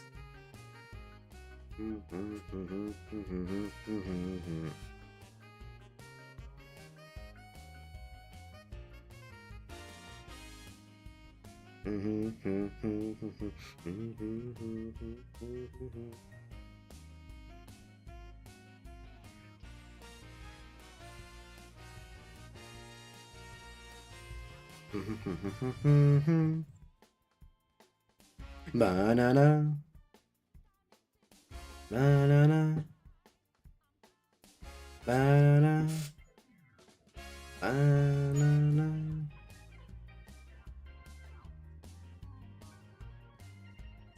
And then let's listen to yeah, Pizza Time.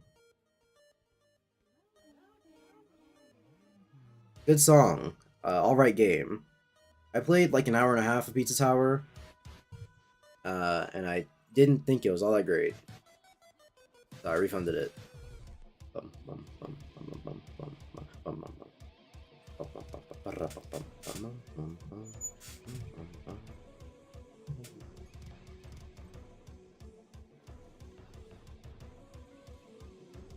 I had a friend describe it to me as like the Rayman Origins games. What's that series called? Because Rayman Origins and Rayman Legends, and they're pretty different from the original Rayman platformers, so just calling them the Rayman games is kind of inaccurate, since if you want to talk about how it feels to play Origins and Legends, you're very obviously talking about just those two games, not the other ones. What's the series called? The Neo Rayman games?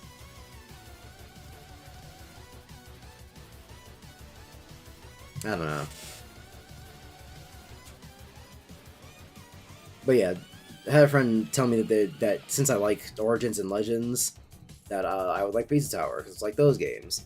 And I played Pizza Tower, and I didn't really think it was like those games at all. So, fuck him.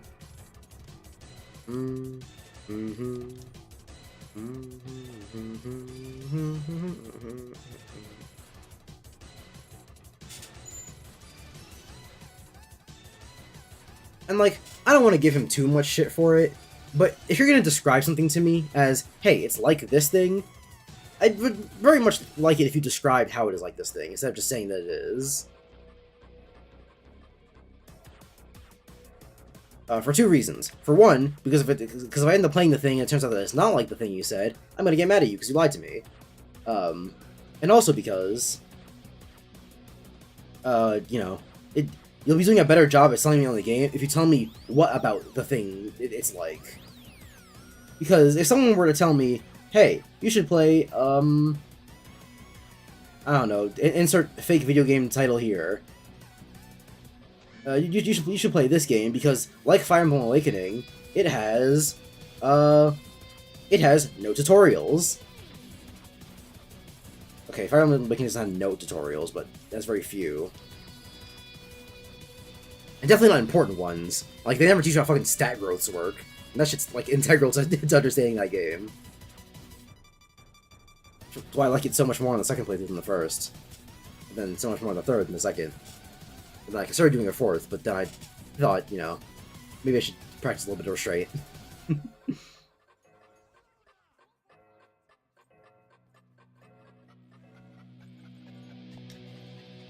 But yeah, if someone was saying, "Oh yeah, this game is like Fire Emblem Awakening," and I play, and I'm like, "What do you mean it's like Fire Emblem Awakening? What does this game have to do with Fire Emblem Awakening?" Oh, well, you know, like Fire Emblem Awakening, it has no tutorial about like how stats work. And because I know you like Fire Emblem Awakening, I thought you'd like this game too. And it's like, well, no, it's a bad thing I don't like. That's the thing I don't like about Fire Emblem Awakening. So why the fuck why'd you use that as a bar? See, you can't just say the thing is like thing. Therefore, you will like it.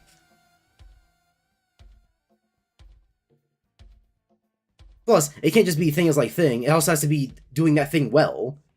There are a billion stealth games out there in the world, but I'm sure that people are not going to be out here like, oh, you like Metal Gear Solid? Then you should play. I'm trying to think of a bad stealth game, but I can't really think of one because I haven't really played a lot of stealth games. Especially not bad ones. Wow, that's loud.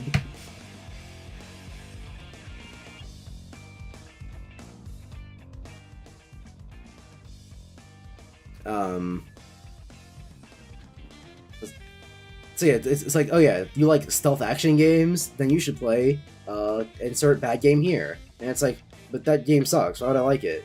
And it's like, oh, because it's a stealth action game, like Metal Gear Solid. And it's like, well no, but there are things that Metal Gear Solid does specifically that I like about that game. I don't just like it because I happen to like it, because some godly coincidence. No, there are specific things in that game that I like. Game design decisions aren't like a bunch of broad strokes. This game has stealth takedowns from behind. This game has a light source system. This game has a sound system. Or a noise system. It's like, it can't just be those things. It has to be how these things execute on these things. And if you're gonna tell me, oh yeah, they execute it just like Metal Gear Solid does as well then I'm gonna go, well then why am I playing that bullshit instead of just playing Metal Gear Solid? If I'm just going to play the same game again.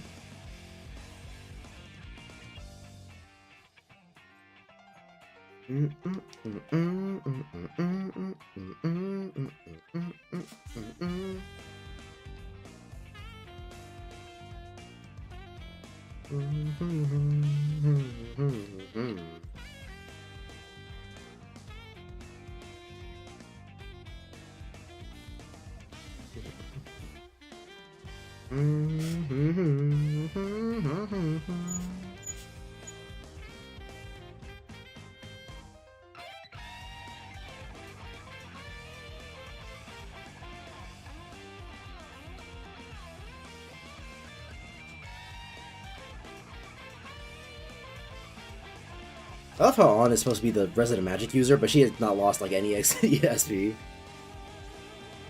Partially because of the SP adhesive, obviously, but she don't even get to participate in the fights.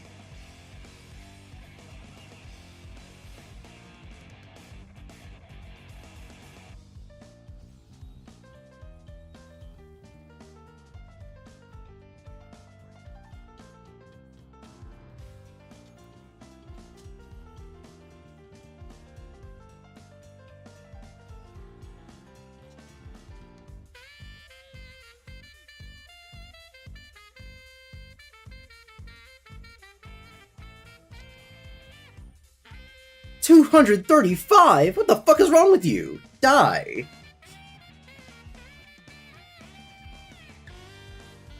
I held this nigga at gunpoint and was like, beg for your life and give me some money. And he was like, alright, fine. I know that you really deserve this, so here. Here's $2.35. Like, what the fuck? I talked to other motherfuckers that gave me like $40. What are you doing out here? $2. Bro was digging around in his pockets with those non-existent arms he has. And I was like, damn, I only have a couple of quarters. Oh, fuck off. That's why I blocked these, stupid asshole. I was like, I only have a couple of quarters and some pocket lint.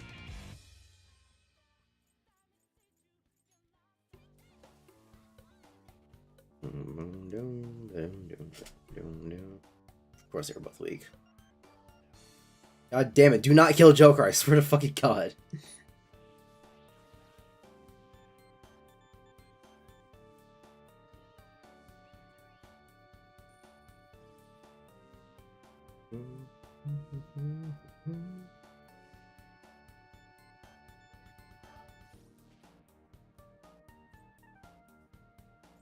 Yeah, I might as well have Dawn heal then. She's not gonna be using any of her fucking magic.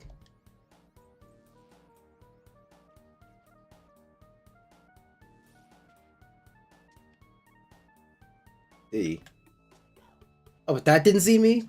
This is a stealth game.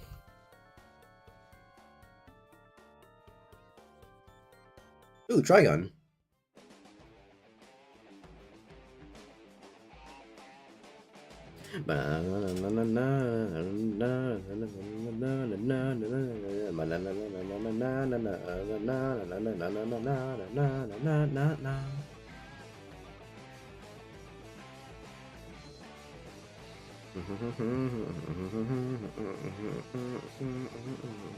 Trigun is pretty mid, but it's cool, so I watch that shit.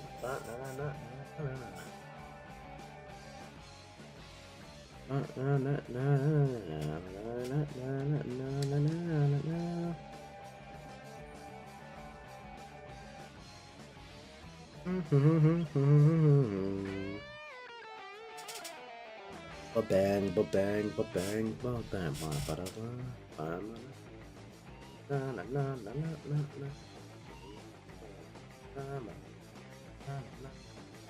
Hey, wasn't it weird that they made Dragon Stampede and it had a way worse opening? I know that wasn't on beat at all. I just had to fit into the song somewhere. Dragon Stampede has a way worse opening song. It's inconceivable how much worse the song is. You couldn't possibly conceive. Finally, use Makoha. Or I guess it doesn't really matter. Magu, because it takes less SP. Now Inazuma 11 music? Oh, we eating good today. Hopefully the instrumental doesn't get me clapped up. Because I played... Or no, because the full song, I'm pretty sure, is... I've seen it get hit up on YouTube, like, descriptions where it says, like, hey, this is the song that plays. Which is a pretty good rule of thumb for figuring out whether or not it's going to be clapped up by copyright. Sometimes it'll show up in the description as, like, hey, this song plays in this video. But you won't get... It won't affect the video at all. But, you know... Still, just don't take the risk unless you want to test it out yourself. We score a goal. I need to watch Inazuma 11 Aries, but I also have to watch like a billion other things, and I have to rewatch Prison School. I finally got through Fullmetal Alchemist Brotherhood, so it's one thing off the list. You know, slowly making progress, but I have too much to watch. That's just anime. It's how you take into account things like, you know, all the movies I still have to watch, all the TV shows I still have to watch.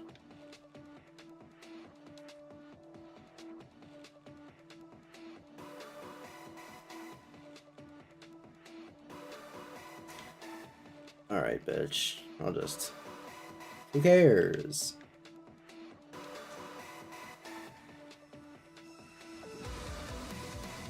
I don't think... Oh wait, no, this is a cover. It wouldn't be caught by copyright.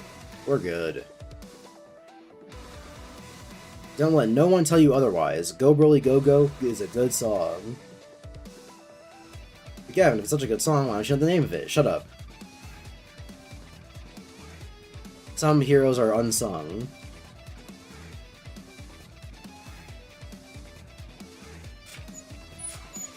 We may not know their name, but we know what they do for us.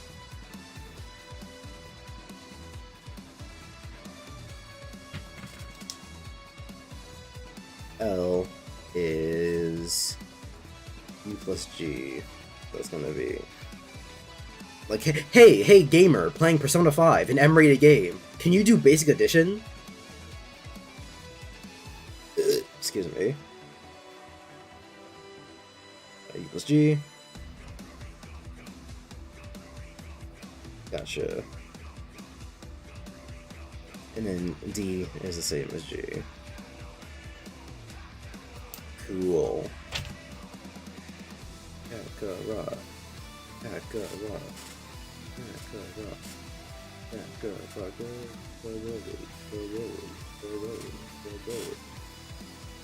And later they start doing Gogeta.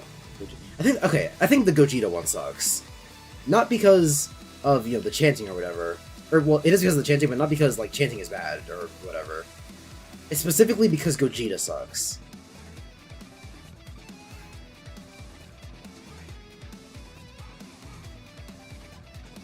I made a Boondocks Dragon Ball FighterZ edit a while back.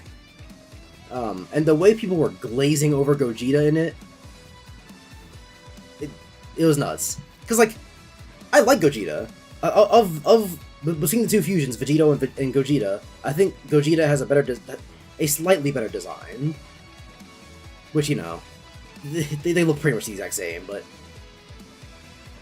What's it? Maybe it's just the clothes that they wear, since Gogeta wears the fusion clothing, which means he has to wear that big stupid vest. But I feel like they gave Gogeta a broader body shape than Vegito, who feels like he's a fucking twink. A twink with muscles. Which, you know, don't ask how that works. But I feel like they gave Gogeta a bigger frame, so it actually feels like a fusion between the strengths of these two people, as opposed to Vegito, who's just, like, a generic Saiyan design with Vegeta's hair.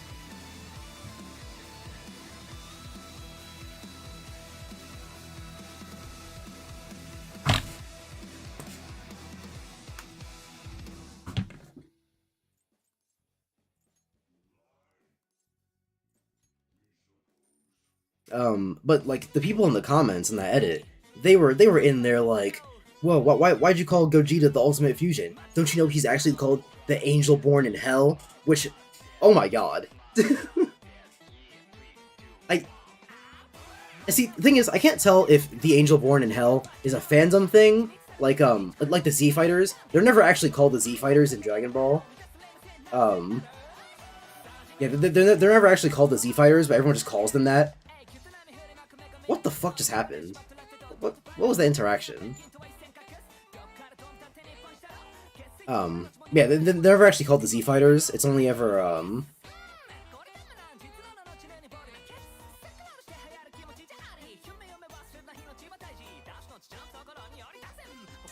what's the best thing to use here? Probably just Fizzle, huh? Or no, because the Oni are gonna... Alright, so...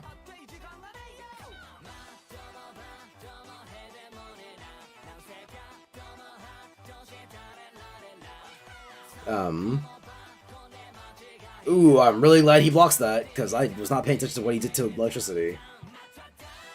Now I know. Now please heal on. But, what was I saying? Oh yeah, so, the Angel Born in Hell, if that is a fandom-created name, I hope that everyone who created it, and everyone who unironically uses it, should kill themselves. Because, oh my god. the cringe levels are incalculable.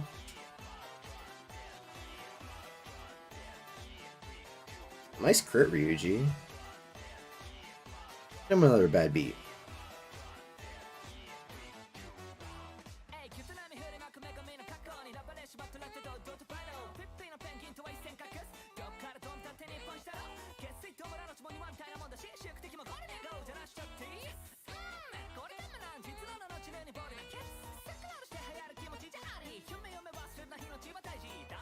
But,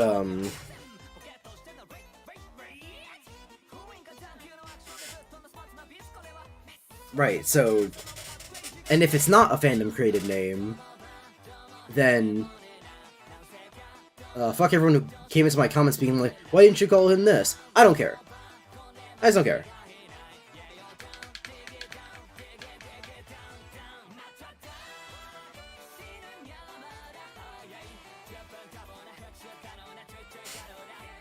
O plus H equals 10. Oh.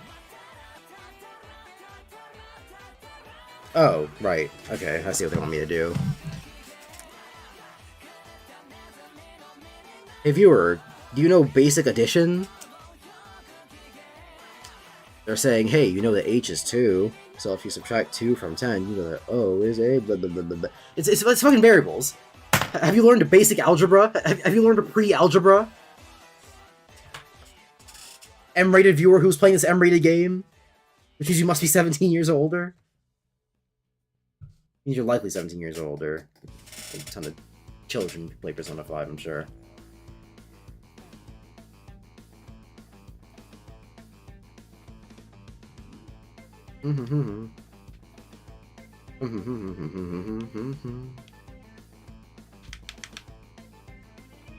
We're almost there, guys. Just this one last passcode and we're fucking done.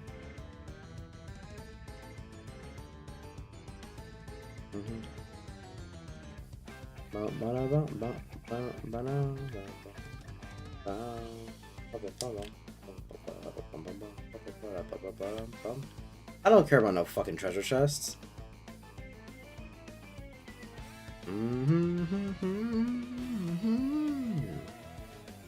Ozzy.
We're finally done in a brisk 3 hours. It would have been less if I didn't start the stream with Confidant stuff.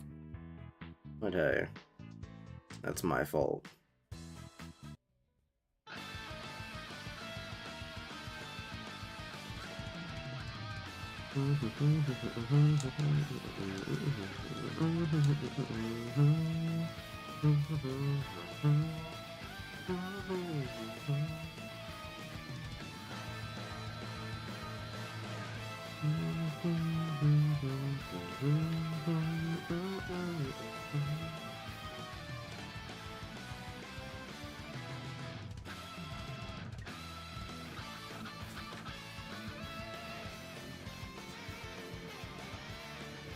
Yeah, no exit the palace part.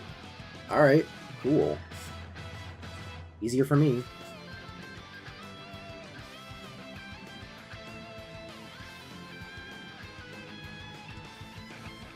Like, okay, hold on. I feel like I have to point that out.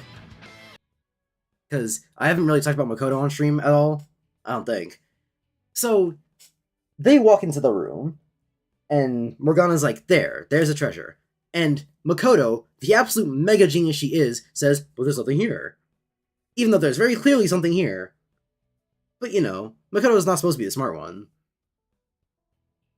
And so Morgana's like, no, that like swishling bishling ball of energy over there, that's gonna be the treasure. We sent a calling card to make it appear. And then Makoto, the mega genius that she is like, oh, okay, so when you send the calling card to someone, it causes the treasure to materialize. You know, the thing Morgana just explained to her. And then Anna's like, what? She understood that? Like, what? This game tries to gaslight you so hard to believe Makoto is like some ultra mega genius. And she's the strategist of the team because she's so smart with content like this.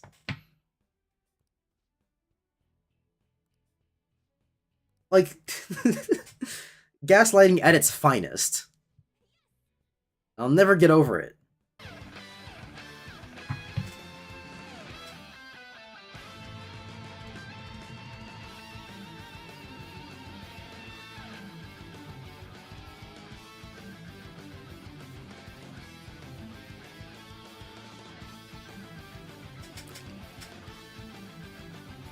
Maybe I should rewatch Svit's Persona 5 video.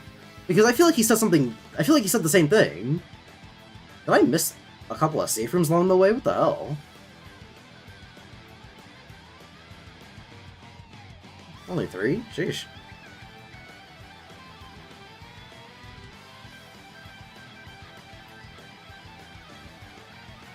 Like, cause yeah, I feel like Svit says something similar about, like, the game makes you try to think that Makoto's smart when she really isn't.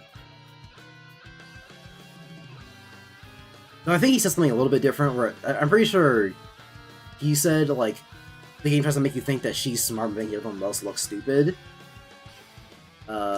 Which I don't quite think is the case, but they do try to make you think that she's smart.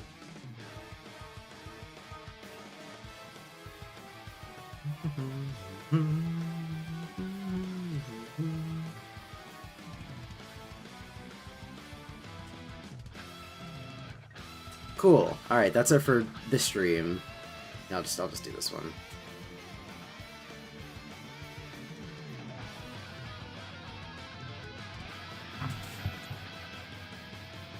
Alright then.